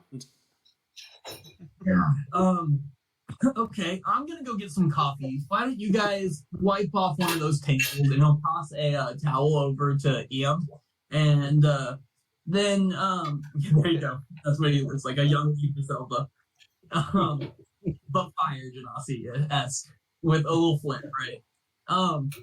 So why don't you guys go make your way over there? I'll bring 6 cups of coffee is over. 7 if Gumpy is joining you guys, but. Hey, Gumpers, Take a you walk. wanna go with us? I don't want him. If she doesn't want me, I don't need to go. Sorry, Gumpy. Gumpers! It's not a you thing, it's a her thing. No, it's fine. You I'll keep stick trying. around. I'm gonna Consider finding a club, Just- joining a club, and he hands you guys a flyer that has a list of different clubs. That's so nice of him. Beacon. I'm gonna sing Gumpy a song. Yeah, I got you. You're just so mean to him. You can't say he's nice. I wasn't that mean to him. I could have been meaner. I'm singing Gumpy a song. No, Yeah, no, no, no, as he walks over, hey, goodbye. he stopped at the end, almost hesitating, like waiting for you guys to call him back. It's very Mog, obvious you did that. no, Mog will. Mog will 100% will. He likes this weird And little he'll freak. look back. He'll do a little bow and he'll leave. Even after Mog, even after Mog waved him back, okay. and that was Gumpy, everyone. After a time, as you guys are sitting there, Xander will walk over and put a coffee in front of you, and he said, "Hey, well, clubs aren't things you guys are looking for some extra cash. We're always hiring here, and I know quite a few places on campus are too. Can I have an application? You know what? You can have a job. I mean, if you guys can handle coffee and beer half as well as you just handled those rats, I don't see a problem with you working at the grindhouse. Okay. What's your name? Raven. Raven? Pretty name for a pretty girl. Yeah. I'm gonna turn bright red. Oh. You can control that. Immediately after posting, I'm gonna go back. Well, why don't you guys enjoy the coffee down for a little bit? If you guys have any more questions, if you want to work here, my boss will be back end of the week, and you guys can come in here and talk about a job. But if you're worried about other jobs on campus, I'm sure they got flyers around. I should tell you guys, because y'all are new, y'all have just under an hour to get to the bestiary. It's not a far walk from here, but I wouldn't miss class on your first day. You're right. Thanks, Raven. Professors Twee and a name I'm blanking on right now. Twee and Glenn. They're super chill, but they don't really want you to be late. So, bye. And Xander will head back behind the bar and start kind of wiping up rats.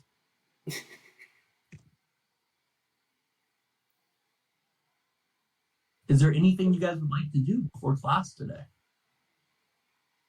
Can we have a potty break? Yeah, this is a great time. Let's take a break here. As you guys have some downtime to get to know each other before class. BRB. B, can I call you like real fast if you're still there? Yeah. On my phone. Yeah, on your phone, just real quick. Yeah. Christian, Go for it. look what I did. I got a 43-inch TV for Christmas, and I set it up as a monitor. So I have a giant map. That is awesome. I love it so much.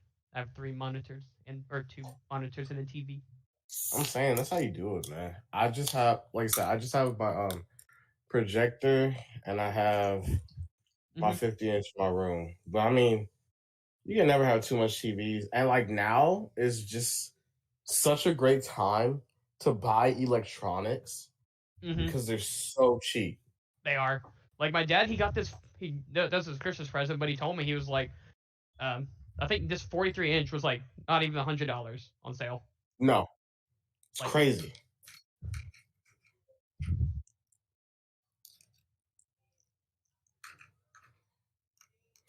Bro, what are we gonna be doing about playoffs? I don't know. CD be better. I think that's the plan. Defense be. You think they're gonna rest? You think they're gonna rest that? Huh? What was that? I don't know. They can't. They can't rest players if they want that number 2 seed and the division. Yeah, because I think the only team that can rest are only the 1 seeds, or the 1 seeds are both locked up. But other than that, I think everything's up for grabs. Because the Ravens are resting Lamar. I mean, rightfully so. Bro, he had 5 tutties, bro. I would just like to say, I mean, I know it was in the group chat that you're not in, but I've been saying for a while actually that like he should be the MVP this year, like for a while. Oh my gosh, I don't know, man. Like, of course, offensive player of the year. Who are they gonna give it to? Because bro, McCaffrey? CD and Tyreek Hill have like, I think they're only like 50 yards apart from another. Oh yeah, and I think Tyreek would need a crazy game. I think he would need like a 200. I think it's like 240 yards, but he could break the receiving record.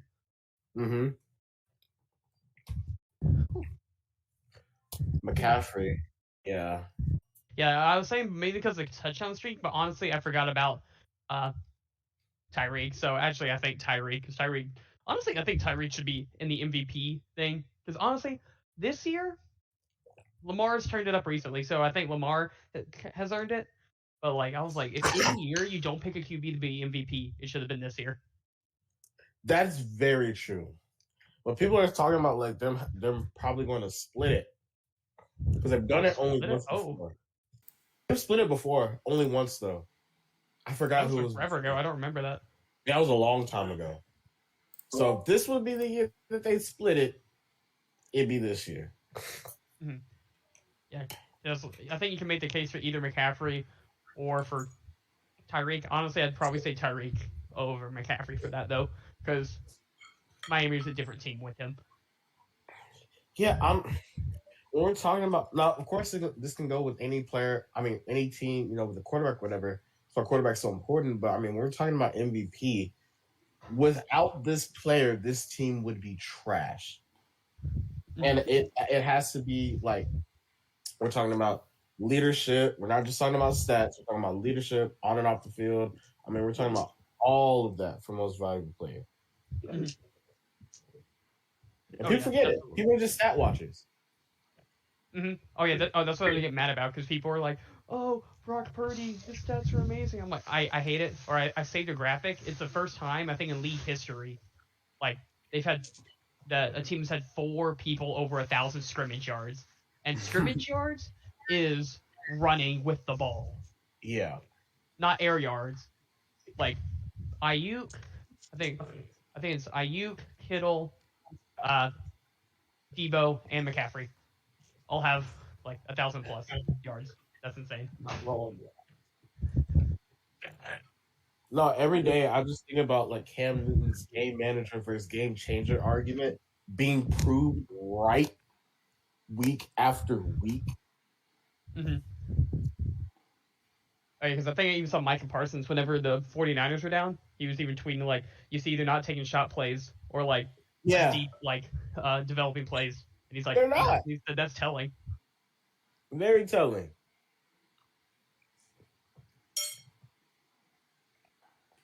Hey, Christian. Yeah, How pretty am I allowed to make a Sheen? very pretty. Okay, because he gives me pretty boy vibes, and I had a sketch of a face that I really liked, but I wasn't sure if you'd like it. Hang on, I'm gonna send you a snap. No, this guy is very Nepo baby vibes. Oh, I So, love it. You guys remember the sketch of Laurel? Like, Laurel was pretty, all right? I was actually talking to this, oddly enough, about a friend of mine earlier today when I was telling him I was drawing everyone's portraits. I was telling him I really like to draw Christian's characters like super pretty for some reason. Like in old sketches I have of Laurel and of like Baracus, all of them have very just like pretty facial features, and I don't know why, but all of Christian's characters seem really pretty to me. They gotta be. Christian, I sent you a snap of the head sketch so far. I don't have hair on yet, but All my characters have one pose.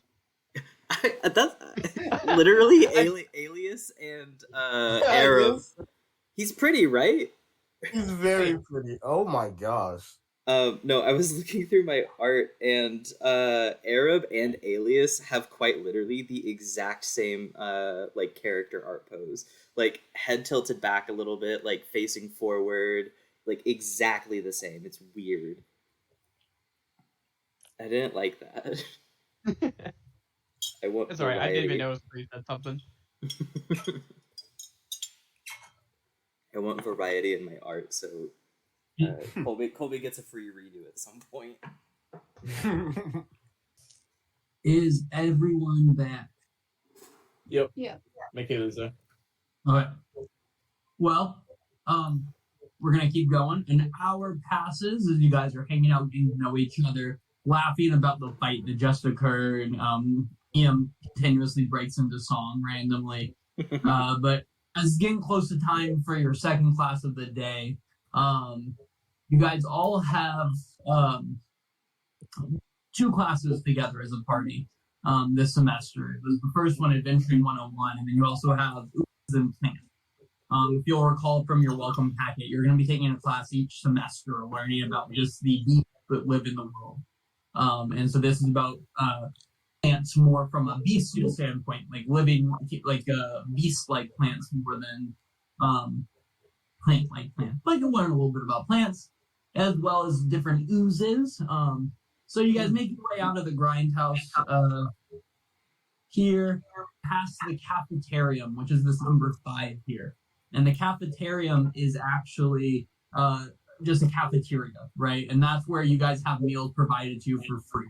So at the grindhouse, you do have to pay for coffee and drinks, and they have little smaller foods and stuff that you could get at, say, like a coffee shop. However, that is separate. That's not paid for unless you happen to, earn some favor from Xander, like you guys did this week. However, at the cafeterium, food is provided. So you do have food as an option. You don't have to worry about paying for food for students. And then you make your way here to the Bestiary Pavilion, places where all beast classes are taught. And as you're kind of walking up, you can already see in this kind of pendant area behind the Bestiary Pavilion, you see a large tar-like puddle on the ground. And a number of other people you recognize from Adventuring 101 standing over by the fence here.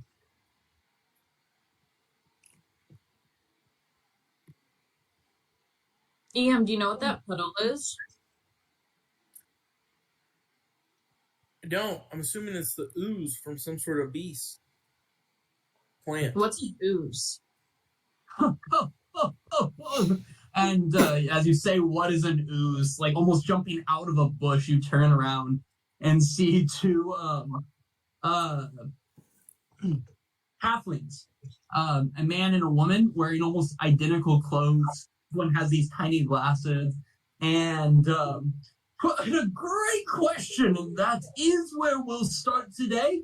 I, of course, am Glenn Smith, co-professor of all these classes, and this is my lovely wife. I'm Twee Smith. Hello. So we're going to teach you about monsters, or as I like to call them, our future friends. We're going to have a great time learning about... What was that, Twee? Oh, I'm so sorry. I interrupted. A wonderful time we'll have.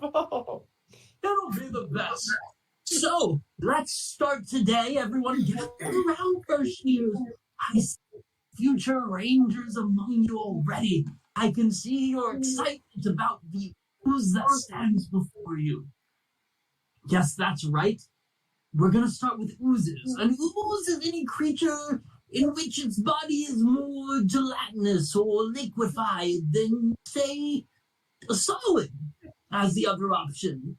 Twee, is that correct about oozes? An ooze will fill a volume, and it will take the shape of said volume. No, Twee, that's a gas. That's a gas, Twee. Very good. Yes, you have this. Read chapter 1 of your ooze book, everyone. And Twee and I will as well. But lecture 1, black pudding. Most black puddings, like mini oozes, move quite slowly. But Professor, my short friend has a question. Oh, yes, I didn't see you there hiding behind your dear friend. Were you on Man Idol? Yeah, you guys seen me. I actually won last season. I know, I voted for the other one, but Twee here loved you. Well, shout out my homie Twee. I'll sing you a song someday. Yes, what is your name, sir? I don't have. To town. I don't have. Many of the. Yes. I don't have an ooze book. Well, get one. Where? In the Biblioplex, of course. I'm gonna start heading towards the Biblioplex. No, not now. Fella, what is your name? Mog. Mog, yes. Mog. Kobold, I can tell. The genus Cobaldus under the family dragons. Yeah! But we'll get the dragons year 4. Don't you worry about them now. Is he a monster? No, just a future friend. Well, for the year 1386, there was a bit. We would have probably taught about kobolds, but sorry. Anyway, continue. Why? There's been great stories that all started by fighting kobolds on a beach, but you know what? We'll leave that for another time, another course maybe. But yes, these black puddings, as they call them, they will seep through small cracks and move along surfaces the way a thick syrup might run down a table leg as it sits off of your pancakes. Mog understands that, I can tell, looking at that look on his face. Yeah, I'm getting on there right now. Now, as a black pudding is split, whether by intention, force, or accident, 2 smaller black puddings will be created, and so on and so forth, until there's not enough pudding left to be its own creature. So be very aware when you're working with these as they continue to separate and separate into smaller and smaller ones that you still have to deal with. And Twee and Glenn will go on and on for an hour just about this black pudding in front of you, talking about the wonders of them, the excitement they can tell you, and say that in the end, though, although they are toxic, and although its mind knows nothing but kill if it sees one of you, black molds or puddings can too be our friends. We allow them to. Would everyone like a small bit of one in a vial? I have a few. Yes. The amount I give you is small. If you fight it even a little bit, there will be nothing left. It will just die. But if you keep it like this, maybe it will become your best friend. A vial for you, dear. What is your name? Raven. Fitting. We don't talk about birds in this class, but tweed. Birds. I do love a good bird. I am a monster then? I'm gonna talk to your bird. Birds are. And then here, yes, Mog, of course, a black pudding for you. Anyone else want a black pudding? What if we put them together? That was my question. I'll take a black pudding. If you put them together, it will create a creature more powerful than one has ever seen before. Raven! No, I'm just kidding. It makes a slightly larger black mold. It doesn't, or black pudding. It doesn't do much, really. Then when you cut it, again, I should warn you, as you are but first day students, I would not trifle with a black pudding too much. It's above your years. Frankly, maybe I shouldn't be giving you those. Let me have those back. Come back. Give me your... And can I have a sleight of hand check from the people who all took one? Raven's gonna try and disappear into the crowd. Sleight of hand check, so. Or stealth. You can be stealth. Oh, goddamn. Okay. Can I add 2 to it for stealth? And do you have proficiency in stealth? I do. Anyone that rolled above a 4 is going to get away with their vial of black. So he rolled a 4 for his perception check. That's terrible.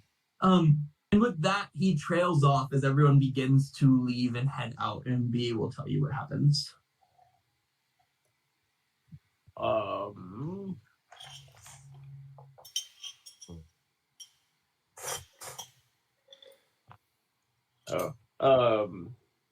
Wait, what are we doing? Oh, just so that was the end of class, and now time begins. It's just like the next week kind of goes Gotcha. by. Okay. Yeah. So you guys, this was your first day. You go to your classes, and things begin to kind of take shape in your semester, right? You have maybe a couple weeks of classes under your belt. Is there anything? So you guys saw the classes or the clubs and the jobs. So the mechanism for that is that each of you can have either 2 extracurriculars, so like 2 of the clubs, or you can have 1 club and 1 job. And so you can't have 2 jobs. Oh man. My man has 2 jobs. Nor give the time to take 3 electives, basically. Yeah. So two extracurriculars or 1 extracurricular and 1 job. Additionally, if there are any skills or anything that you guys want to work on in your free time, think about doing that. Will, did we ever share with them their... No, not yet, but this is a great time that I will do that right now. Yeah. So we're going to share with you a Google Sheet on your Google accounts that has basically, it's like a tracking sheet for your classes and your extracurriculars. And so if you want to join any extracurriculars, you can go ahead and put those in the extracurricular thing. So that's any job or any of the clubs. Yeah, so let's well, Will shares that. Yeah, everyone shares their Gmails, and it should have shared you a thing that basically looks like a report card of sorts. This is where you're going to track your progress, both on your character sheets as you gain new skills, but this is more of your courses. And we have filled out your first semester for you, as you did not have choices in your first semester, save Raven, who has 1 small choice to make. Oh shit. You've had to take 1 course that gives you a proficiency in go to your into your rogue list. Your rogue gives you a couple skills to choose from. Yes. You have to take a course for one of those skills in your first semester, and it's up to you what skill you'd like to attend.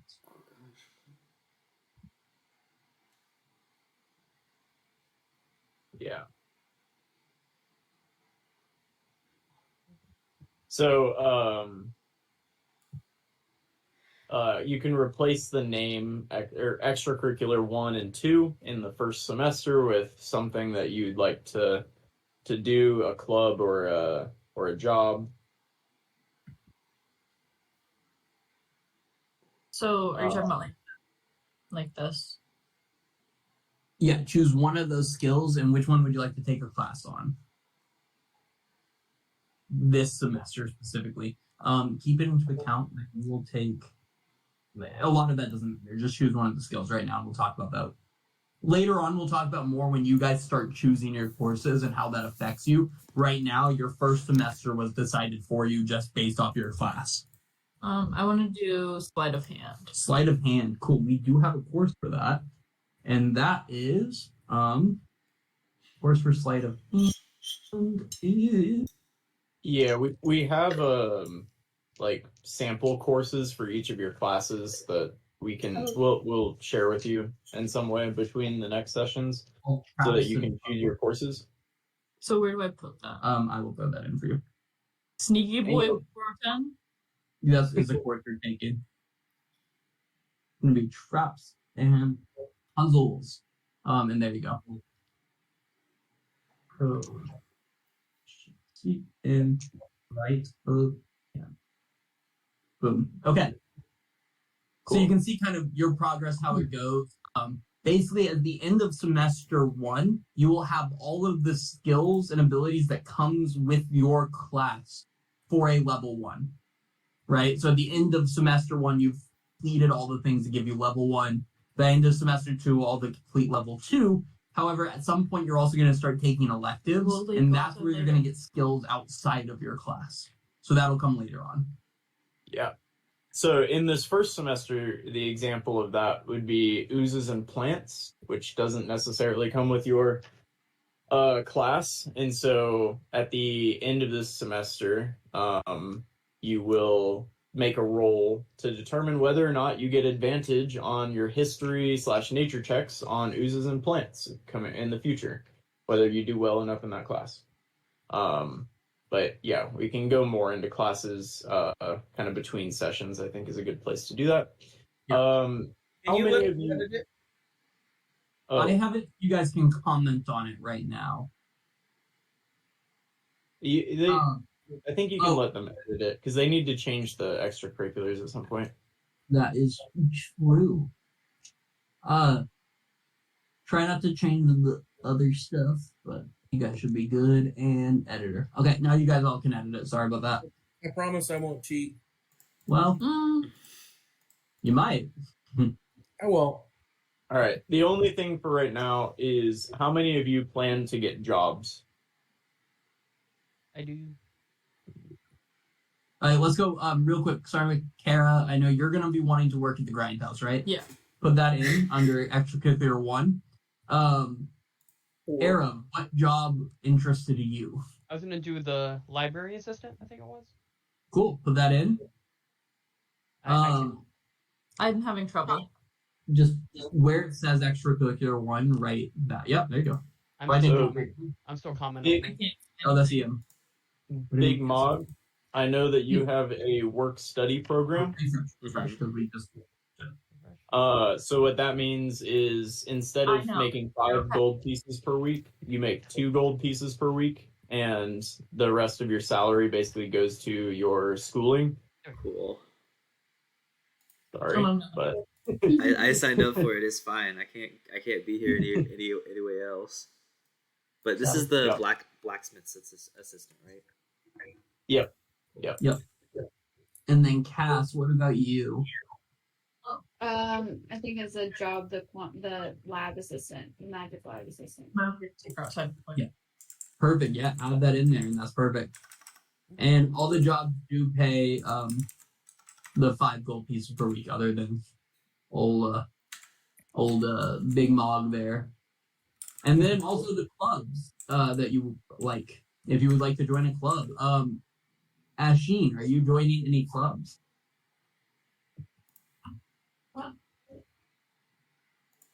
Can you hear me, Asheen? I was speaking this whole time. Shadow Dancers Club. Shadow Dance. I like it. I like it. Did you take a job, Asheen? I sure did. Which job? Performing arts crew. Love it. So for the job, if you take a job under bucks, write 5 gold pieces, because that's what you're gaining from it, or 5 gold pieces per week. For the club that you're in, you would write whatever that club gives you for abilities. Okay. Okay.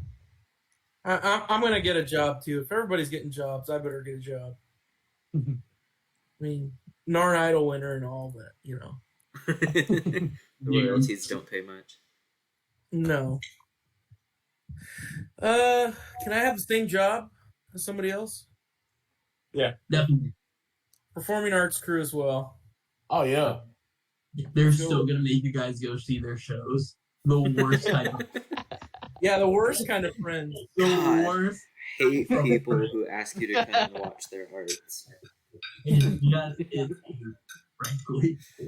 Question: are there no clubs that give you proficiency in like athletics? Is that not on there? No, so you'll be taking a course that gives you proficiency in athletics like next semester. Okay. Well, but these give you like the additional, like a so, plus 4. So the clubs don't give you proficiency; they're just the bonus. It's just the bonus. It's like a plus D. It's a plus 1d4 to like a roll that you make regarding those skills per long rest. You get an additional. I misunderstood. I thought this is how we decided proficiencies. Oh, okay, no. never mind. Classes are how you do that. Clubs are solely basically boosters. Okay, got it. Yeah. I already know what I want then. Cool. Yeah, so you guys can add your clubs right now. The jobs are what's important. So if all of you have jobs right now, we're going to go ahead and move 4 weeks into the future. And so what I need you all to do is first add 4 weeks worth of wages to your character sheets. So that's 20 gold pieces for everybody except for Mog, who makes 8 gold pieces in that span. Yeah. Wait to see. Additionally, I need everybody to roll me a D100. What? I'm assuming at this point we regain our HP. Yeah, long rest. Okay, good. Yeah. That was almost a half. You literally survived day 1. Good job. Yeah, that would have been unfortunate. For a second, I was worried Arab died when he failed the Constitution save, and I was like, oh, dang. Kara walked outside to take note about real quick, but we'll do her. Yeah, we can just do hers last. It's fine. Mog. Mog. We're not rolling well. All right, so part of this, we're not going to make you walk through every single day of school. So there's going to be periods of time when you go just doing your school thing, you know? Everybody here has been to school. It's boring for long periods of time, and you kind of get through it. But occasionally something happens, and so that's what you're rolling for right now. I will warn you, the lower or the higher the roll doesn't generally mean anything unless you roll a 1 or a 100. So, otherwise it's random. Okay. Arab. So during this 4 weeks, at one point you're walking around and you walk through the traffic gardens, and a visiting artist is in town, and they offer to paint you a self-portrait, or a portrait, not a self-portrait, but a portrait of yourself. And you get a stylized image of yourself that seems to capture your heroic essence, say. And so you can add that to your character sheet if you'd like. Absolutely. All right. Asheen, Yes, sir. you were invited to join a new club, Nairn's Finest. But you found out only once you arrived is that the club does not exist. Instead, you were just pranked by some classmates to see if you would sneak into the bathroom of the opposite sex at night. Damn. Can you give me a stealth check, please? Thank you. Yeah.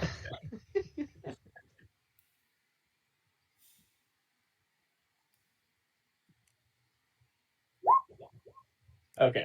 You avoided detection in the girls' bathroom. Beautiful. Dude.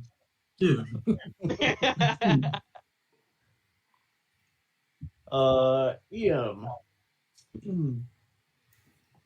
Over your head. You are walking through campus, and you're walking near the Atrimonium amphitheater, or the Atrimoni Plaza, sorry.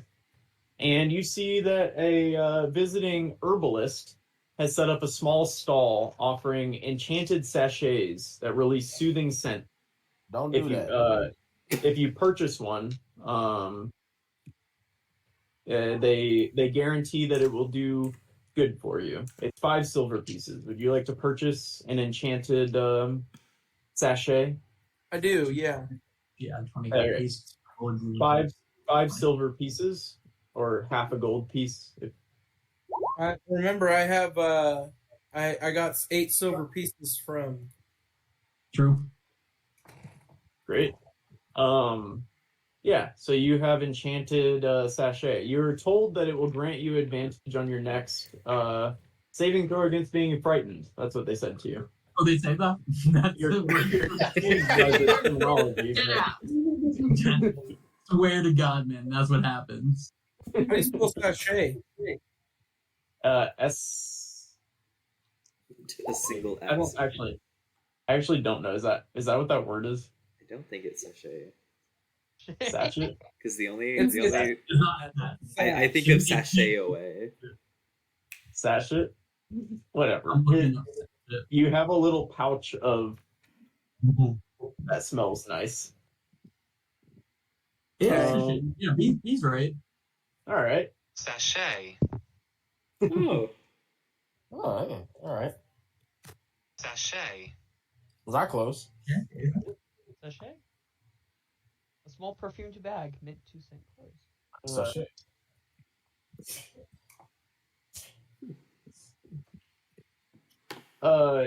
You our friend Draz, who has introduced himself to the rest of your group via Asheen. He's become well known among your party. He's a nice guy, but Cass, he comes to you one day and says, "Hey, I know that you're a gnome of sorts, and Felicity is also a gnome. Could you deliver this letter to her?" And he looks at you. He's 7 feet tall, so you come up to his knee basically, and he bends down and he looks. He has very like small spectacles on his massive, bold face, and he's wearing these like nice scholarly robes. And he leans down and he looks at you and he says, "Would you please deliver this letter to Felicity?" You'll remember Felicity is the one who kicked. Forgiven. Will you please deliver this letter? Sure. As long as you ask yourself, why her? And then just like walk away. Yeah, you take this letter to Felicity and Felicity. What do you want? Beat her up. Beat her up. It's just a mail. I'm just gonna hand her the letter. That's it. She like opens it up, looks at it. Ew. No. And throws it at you and walks away. Damn. you will see that it was a love poem from Draz, and it takes Drazimir quite a while to recover that. He might still not be recovered. Oh. Ew, no. Can we get a Gumpy update? Yeah. Give us Gumpers. Gumpy's around. Anyone Gumpy join hangs this out places.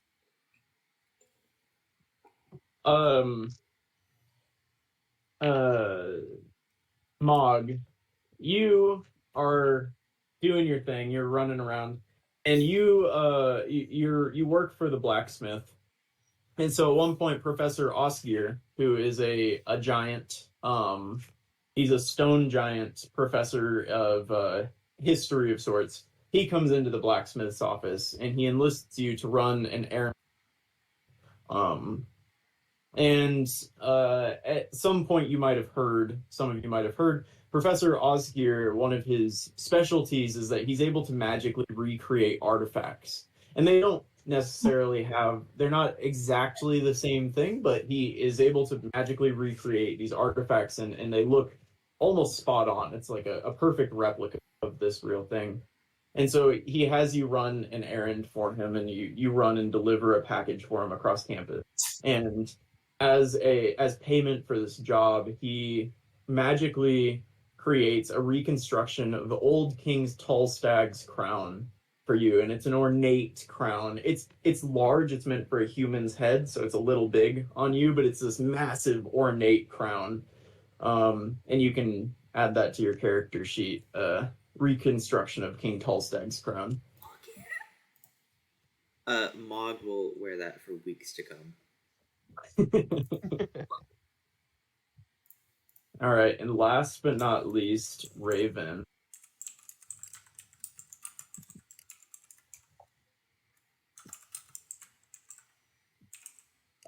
In Adventuring 101 one day, you have a famed cartographer come in to the class, and she talks about the importance of map making and following maps and being an adventurer. And you know that from the Magic Rush, following maps is very important. There are locations of magic items that are hidden on maps, and there are wizards that have discovered the locations using, or other magical beings that have discovered the locations of magic items using detect magic and written these on maps, maybe not willing themselves to go into these locations. And so you know that maps are very important.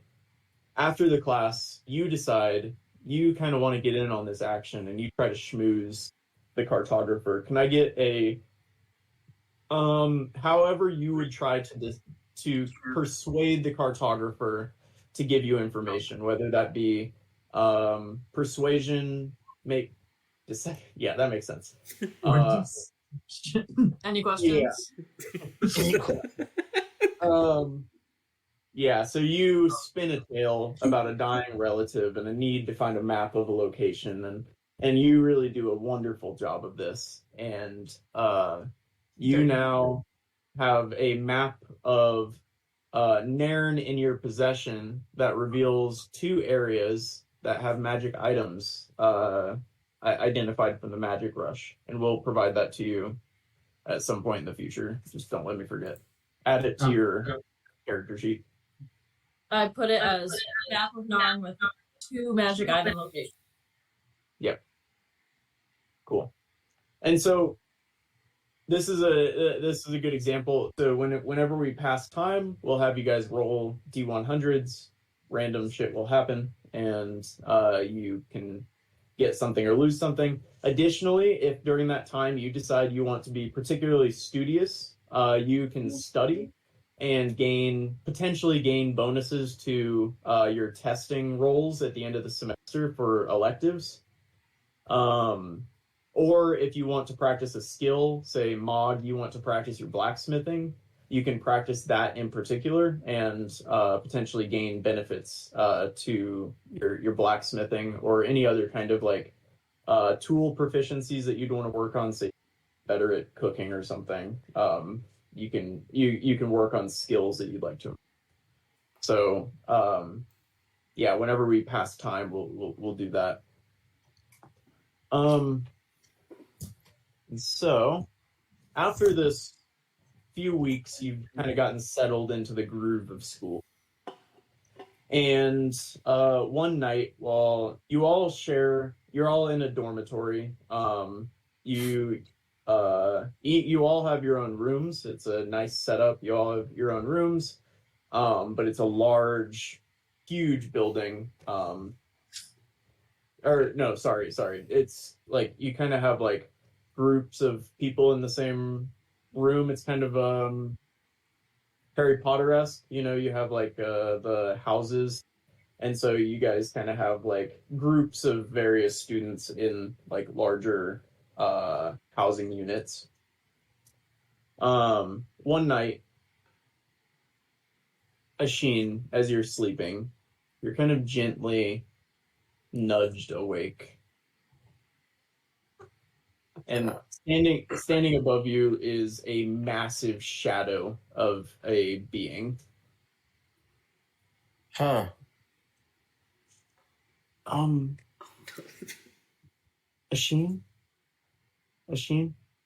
Yes. You recognize the voice of Drasimir. Oh my gosh.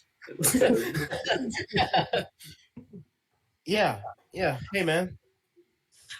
Hey, my party's kind of useless. Could you get your party to come with me, please?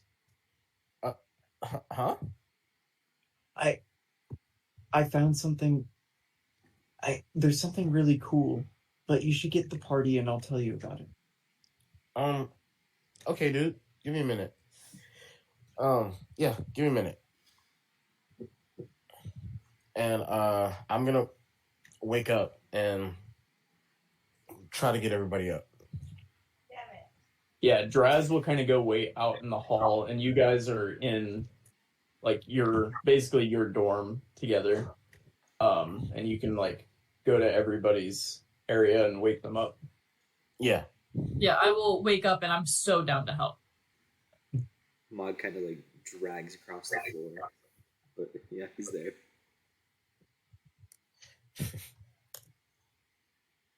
Ian's gonna wake up and you'll notice he has one of those hats, the sleeping hats that the old men wear with the little gold top. And whenever he snores, it goes. He's a cartoon. I love him. And as he's walking out of his room, he goes, "Oh, I better take this off," and throws it back. I love it. All right. Is everybody awake and down to join? Drasimir is waiting out in the hallway for you. Right. No, for sure. Let's hit it. Traz, what's going on, man? Oh, wonderful. So you'd all like to explore ancient poetry with me? Oh. Hang on. It's more exciting than it sounds. I promise. I just need some assistance. It could still be pretty boring if it's more exciting than it sounds. I thought we were gonna go on like a quest or something. Yes, it is. It is a quest. We have to sneak. We have to. Is it gonna get us in trouble? Are we robbing somebody? No, I can't, but it might get us in trouble. I can't do that. I'm like kind of employed by the school. It's okay. Come on, follow me. I'm not good at and being quiet. He's gonna begin tiptoeing, but he's gigantic and he has hooves, and so he's gonna clip clop like down the hallway out of the dorm. I'm sorry, guys. He needs help. He needs a lot of help. Yeah. I mean, If I lose my job, I'm blaming you. You guys all wanted to go learn about poetry with me? They were all just who wants to learn about that though, In the middle of the I do need new material for my songs. So at this point, you've all met Draz. he is an incredibly soft-spoken minotaur. Like oftentimes people have to ask him to speak up because he's speaking so quietly, despite being 7 feet tall. He's very, very interested in ancient dead languages. He has become the president of the Dead Languages Society within 3 weeks of joining the school. Okay. There you go. And he's very nice. He's just a little weird. So you all find him potentially endearing, maybe annoying, but he is a very kind being. And he's clip-clopping down the hall of the dormitory out of the dorm. Draz, you have to be quieter, man. I'm so sorry. Okay. And as you guys, are you all following, or are some of you going back to bed? Is this? I'm following. I'm sorry. The way he's following. I think Mog's going back to bed. he's not gonna risk his employment through the school for poetry. If Draz sees that Mog is turning around, he'll say, "There's an ancient giant story that's written on the walls. We're gonna go see. It's great."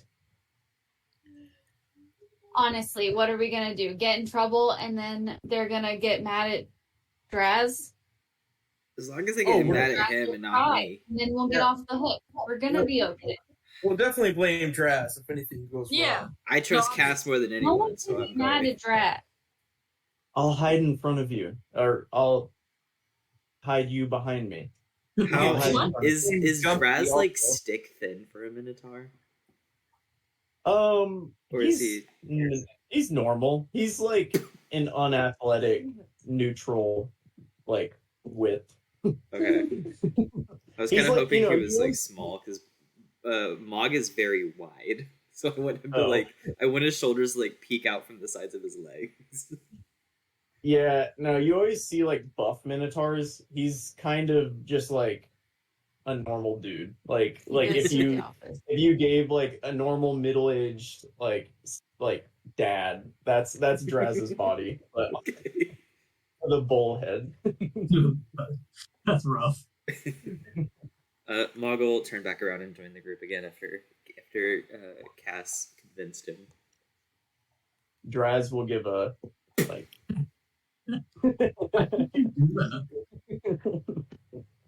All right, so Draz is going to lead you out of the dormitory, and he's going to say, "I heard that there is a secret entrance in the crypt of Baal. We have to go to the street." So all of you would know that the religious school is called Sanctum Theologica, which is affectionately known as the street. So Is the what? or SP for short. Oh, street. And just as a reminder, as we're getting used to this, Colby, you are a student of the Sanctum Theologica School as a cleric. Yep. So you spend time over there. There's one main religion building where you kind of take most of your general studies religion classes, and then there are individual temples to each god where you do more focused studying.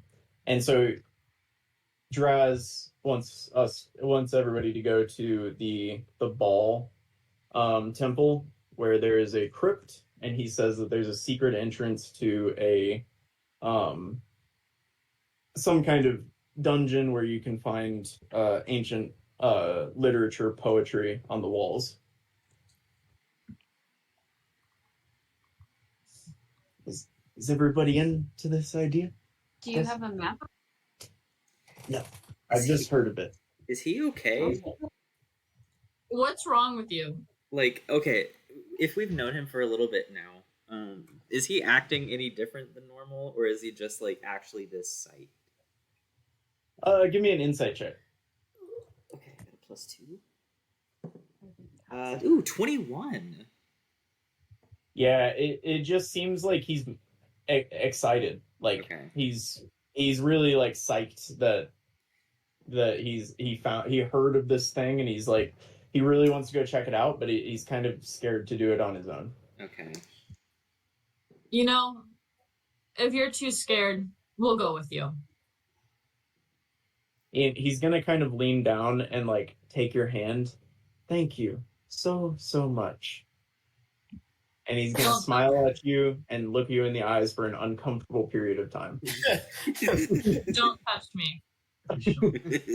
Okay. What? Until stand back up and begin clip clopping down the path to the Sanctum Theologica, which is in the top left of your map. Yeah, I'm gonna keep following him. So you guys will walk up. Some of you have probably been here before. You've gone on a walk around campus. Definitely, Arab has been here, so he would know. There are two massive Sphinx statues at the entrance of the Sanctum Theologica, and they will often heckle students as they walk by. And so you'll hear them as you walk by. Man, how a little late are we? No. They're like that, guys. We can just keep going. Oh, big knows everything guy here. Knows about us, what we're like. Mm-hmm. Yep. Well, how about this? Are we like, la la la la la la? That's what he sounds like. They've done that at me every day for a week. Do you know them? I do not talk to them because they go la la la la la at me. Interesting. And as you guys kind of keep walking, they'll just keep like chattering back and forth till they seem to stop making noise. You don't see anybody else out. It's the dead of night. And Draz will quietly walk up to the end, and he'll say, I think there might be a professor here that we need to somehow sneak past. Which professor? I can do it. Arab, can I get an insight check or a history check, whichever you feel works best? I have a -1 in history, so I'm gonna do insight. My gosh, I do not roll well. Oh, +5 to insight? Nice. Yeah. You know that the professor of Ball is ancient. He is a Dwergar, which is I don't know if I pronounced that right, but he's a deep dwarf, basically. A dwarf from the Underdark. The rumor is that he made a deal with Ball to live forever, and the students say that he's 999 years old. And so that's what you know about the professor of Ball that might be in there. I will relay that to everyone present. Do you want us all to sneak past? I would like to find the poetry, so I think it would be nice if we all made it there. All right. Can I sing him a lullaby so he stays asleep? I think we're trying to be sneaky. He'd probably just be like, "Who the heck is singing me a lullaby? That sounds like a horror movie or whatever a movie is, kind of thing." Whatever this movie is. It'd be creepy if I just randomly heard like a lullaby when I thought I was alone. True. You wake up to go to sleep. We were never here. I think we sneak past quietly and away from the window. What if we're not good at that? Yeah, I'm not. I'm 5'7", 242 pounds. Is there a way? Is there a way to go what around? instrument do you have again? Huh? What instrument do you have? My grandfather's ukulele. Not sure. Or if you had like a woodwind or something, it'd be like make some sort of like windy sound or something. But Ting, ting, ting. Woof. What if we took all of our black puddles and put them together so that we could create a monster, and then we threw the monster in the professor's room to distract him? We would probably die. We would 100% get kicked out. Mhm. It'd be a very quick Oh. campaign. Oh. Interesting. That's all. Kind of seems like Kinda our I'm like trying to option kill is the to man sneak. also, like, because he's asleep right now, right? That'd be murder. He's old. He's lived this far, so there's got to be a reason. He could probably take care of We himself. could just murder just to see some poetry. It's probably good, Draz, but I'm not gonna just murder over it. Please don't. I don't.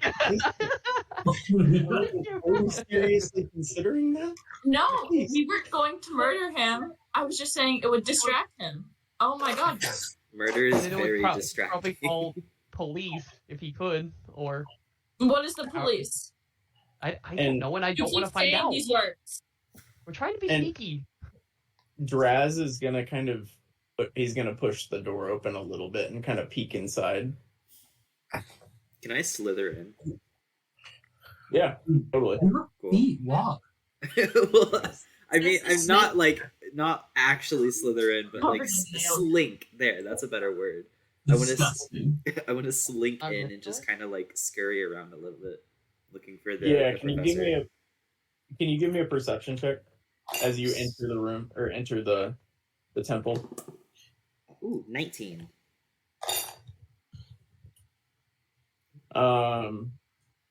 Yeah, with a 19, that's good.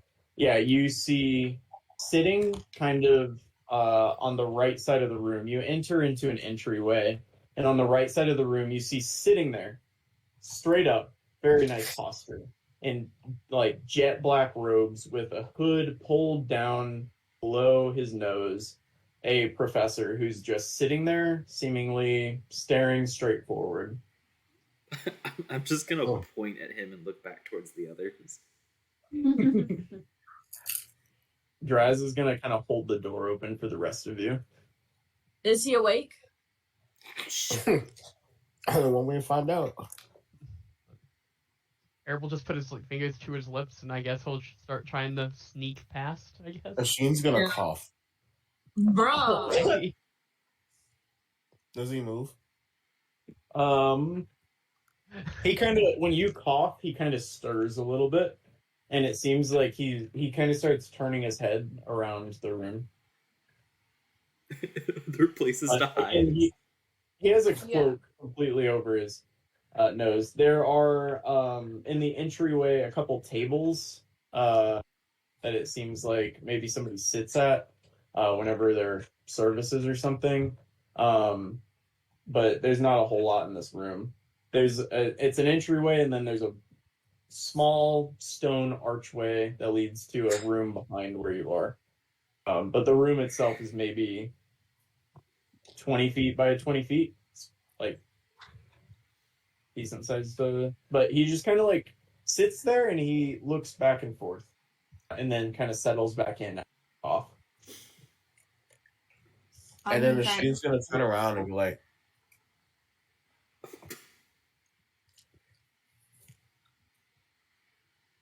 I'm gonna All right, move Arab and Raven, you said you're sneaking. Can I get stealth checks? And can I get a Mog? Are you trying to be sneaky? You said slither. Slink. My physical dice. Not, I guess, like not super sneaky, kind of Yeah. just sneaky as hell. just walking in, kind of. Could be the road. I'm not a rogue yet. It's true. You're just a road student. Oh, 18. All right. Yeah, you guys make your way into the room. Are you headed to there's only one place to go other than to go and talk to the professor. So I'm going to guess that you're headed to the door at the back I guess so. or the archway. Probably should have entered with a plan. I did not. Is that where? What's his name? Draz. Is that where Draz is leading us? Draz is holding the door open right now. And if you want to ask him, you can, but he's kind of holding the door. Yeah, he's like go, go, go, basically. Castle go. and hide behind a table. Can I get a stealth check from Cass? His ass gonna get caught. This is ridiculous. Yeah, Cass, as you walk in, you hear, who goes there? Oh Lord.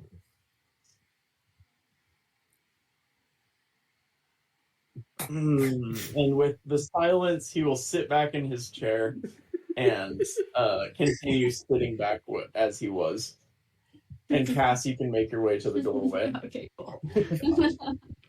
Well, guess I'm gonna try to sneak by it too. Amazing. Oh no. Oh my god. Yeah, so Ian, do you wear shoes? Because for some reason I'm picturing you barefoot right now. No, I'm wearing jandals, obviously. Jandals, yeah. And So you hear the slap, slap, slap of the jandals against your feet. No. You know, sandals too. And as you kind of run through, Professor Gorn is going to kind of cough. And nothing seems to happen. Let me see. Mog, are you making did you make your way to the back door as well? Yeah, I'm not sneaking there. I'm just kind of walking. He's just Yeah, walking. you're tiny, and honestly, I don't think you need to make a stealth check. Like, you just kind of walk through, and it doesn't make a lot of noise. At this point, it's just Draz standing by the door, right? And you guys have heard him clip clop, clip clop, clip clop everywhere you've gone. crazy. And so he's gonna try to make his way through. And surprisingly, he very quietly steps through and makes it to the back room. Oh, this means something. Like You out know- of sight, I'm gonna give him a fist bump. Yeah, he'll give you a meek fist bump as well. A hoof, you will. And he'll say, okay, now we're looking for a particular crypt. And you'll look around and notice that now you're in a room that is full of stone crypts. There's like kind of a wall of stone crypts in front of you, and then there are two rooms on your left and right. And he's going to tell you, we're looking for a particular crypt. We're looking for Zon, hero of Moni, savior of Sava, and connector of Vikna. Hello? What? Oh, Awesome. All right. we know who that is? Arab, have you ever heard of him? Being that you go to school here. Why? Give me history checks. Yeah, everybody can give me a history check. Hold on. Mog would not know. Yeah. History's No. not my subject. Surprisingly, You should know. it's a snake. Yeah, It's a snake. Arab, Zon was one of the famed members of the party that basically stopped the tragedy of the Vikna civil war, and so that Zon was a very famed member of that party.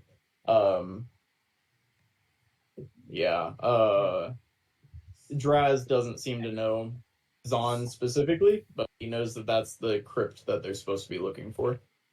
So can I get investigation checks from everybody as you try to find the crypt? 14. We're not very good. You can't find shit. I mean, you don't have any proficiencies. It's okay. Let's see. So easy on this. We're not even level 1. Wait, I'm gonna put mine in there. I feel left out. There we go. Yeah, a 14 should be sufficient. After a little bit of time, you're able to kind of make out a very faint writing on the stone, and it says what I just said. Guys! And so you see a big stone crypt with this on it. Oh, sorry. Do you guys think that's it? Ian is pretty confident that it's it. With that dungeon check there. It says What do we do on. now? Right. Where's the poem? It's supposed to be in the crypt somewhere. Oh my! You Well, said you we know were who's- reading poetry. Are we grave robbing? It's not grave robbing if we return it. Are we supposed to be in a dead hero's crypt? I tell you, we're probably not. Well, I didn't know who it was. I was told there was poetry here. Dude. Why didn't You you want to just open like? it up? Why didn't you just like ask a staff member if he could come in and read it? Yeah. Well, I didn't think that they would let me rob a grave. Why didn't you ask God first? damn it! God damn it! I'm not strong enough to lift this stone. I got it. Who's not strong enough? I'm not. I got it. I think Mog is. I got it. All right, Maud, No. give me a strength check. Anybody want to help him? No. No. Someone help me. Strength, So so I'll help. Alright. Okay, get at advantage, Maud. fuck yeah. Oh my god. No. That one. I got a 7. At advantage. I rolled a Funny. nat 1 and a 3, and I have a strength modifier of 4. Oh, we're going with my 13, I guess. Arab threw me off, that's all. Oh, okay. I'm used to doing Oh, things on sure. my own, it's fine. Oh my gosh, we both try to pick this thing up, and like you're gonna lose your half, and it's gonna crush my fingers or something. I feel like it would crush my foot, because I'm the one who dropped it. Yeah, Draz is going to say, okay, well, let me help. Oh, Yeah. Yeah, let's let the fucking horse help. and he's just gonna With one Kinda- hand. yeah, What he's just gonna kind of easily he's gonna kind of easily shift the stone to the side. And Will, what do they see? What? You could have done that Yeah, this whole time? you guys find yourselves in almost like if you took the cathedral that you were just in to Ball and made it like 800 years older is what it looks like. There's it looks like a temple to Ball. It's decorated one, but it's dusty, and it looks like basically a small monastery to Ball is what you find yourselves in.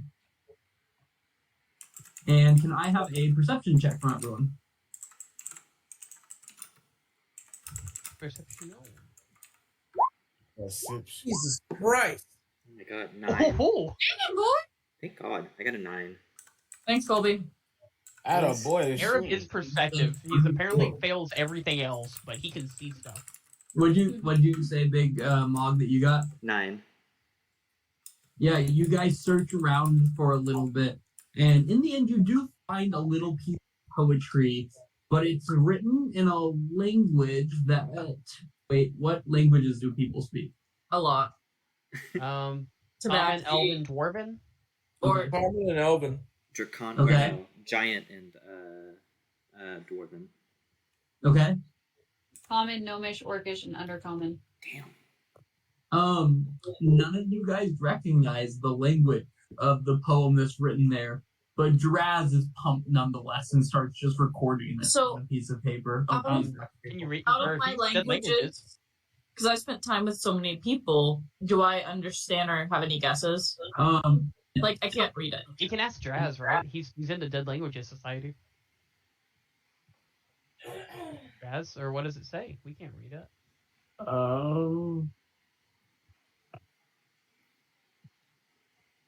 What is None it? of them know the language. Hey, dude. I'm shocked. You brought us down here.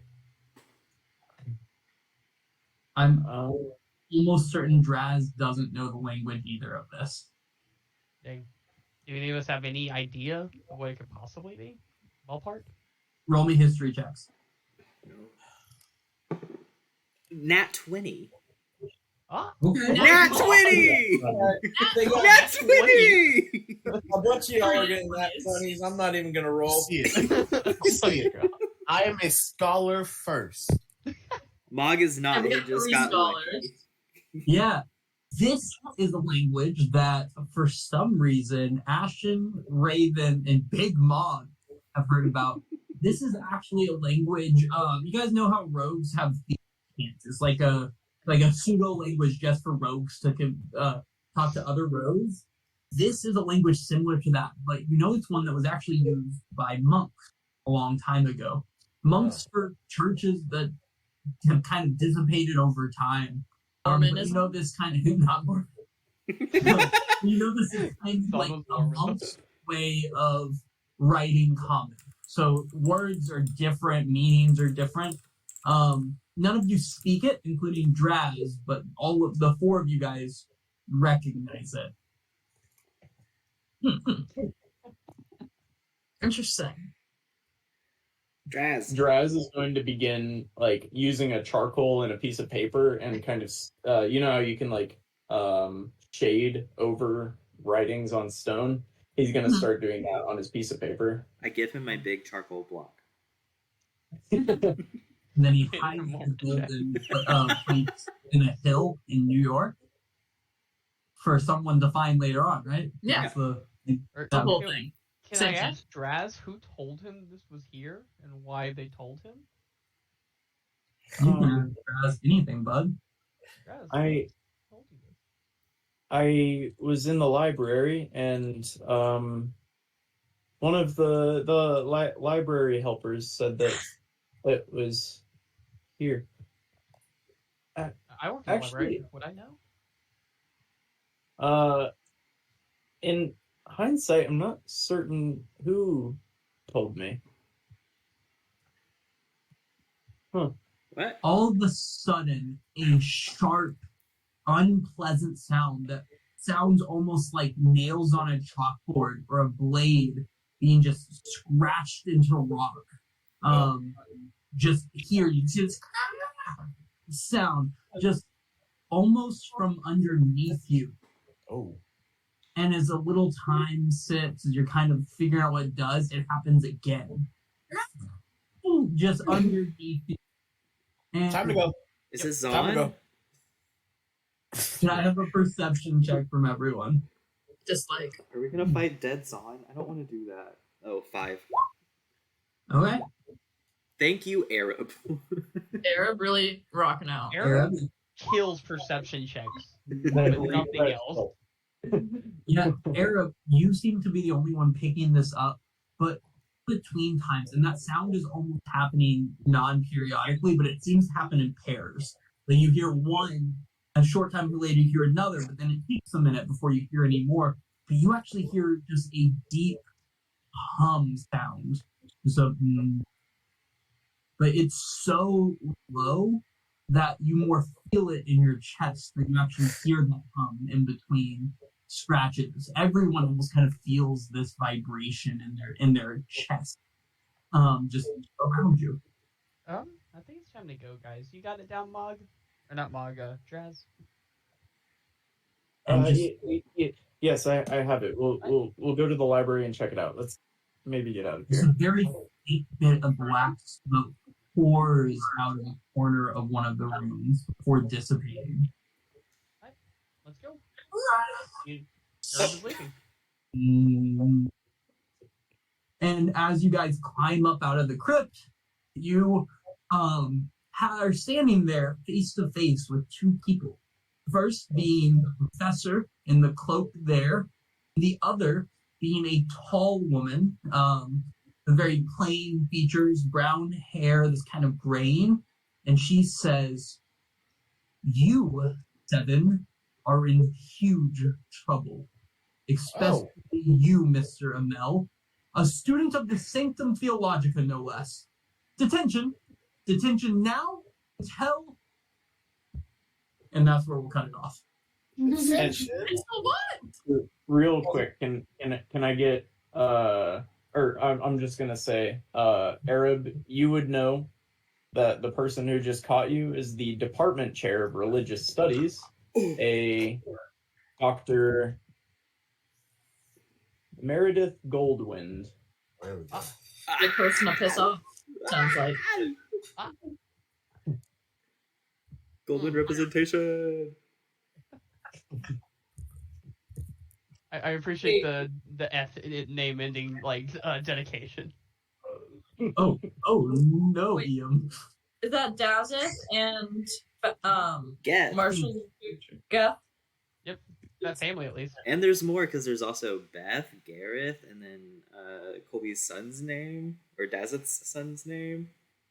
Just Zeth. He named him and his wife were Elizabeth and Dazeth, and he named his kids Zeth and Beth. Oh.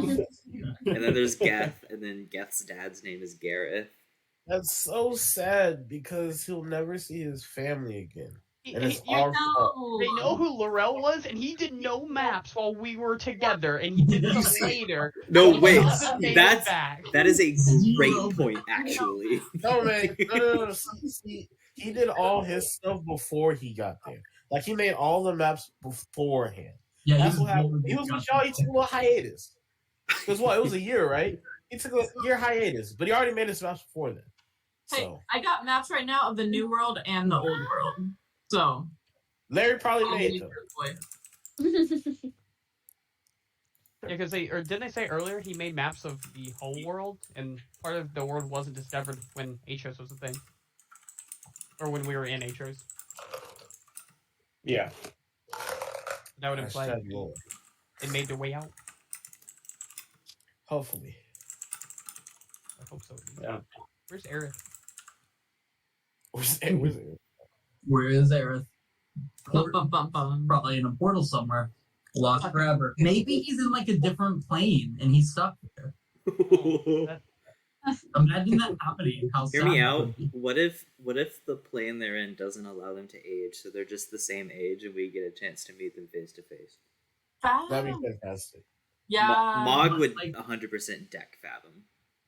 I want like Mog and Anna together. a Sheen and Laurel just looking at each other like the Spider-Man meme.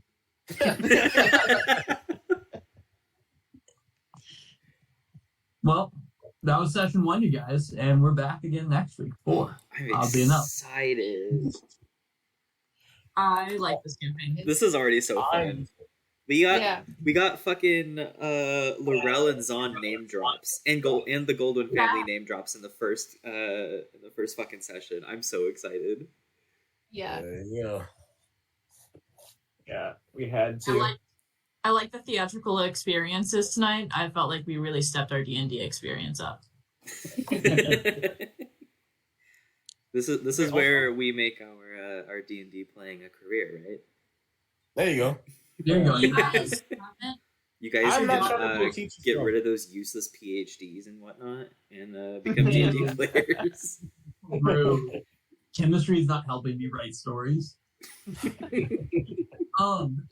Another thing, just because it's going to kind of make more sense as we go through, obviously, 4 weeks passed during the session, so time flies a little strange during these, but be thinking on things you would want to do, places on campus you'd want to visit, things you would want to do at those places, people you want to get to know better, because a lot of the time where that's going to be happening is either between sessions or as time is passing. So have ideas outside of just like whatever event is happening at that time of things you want to do that your character would want to get out of their school thing.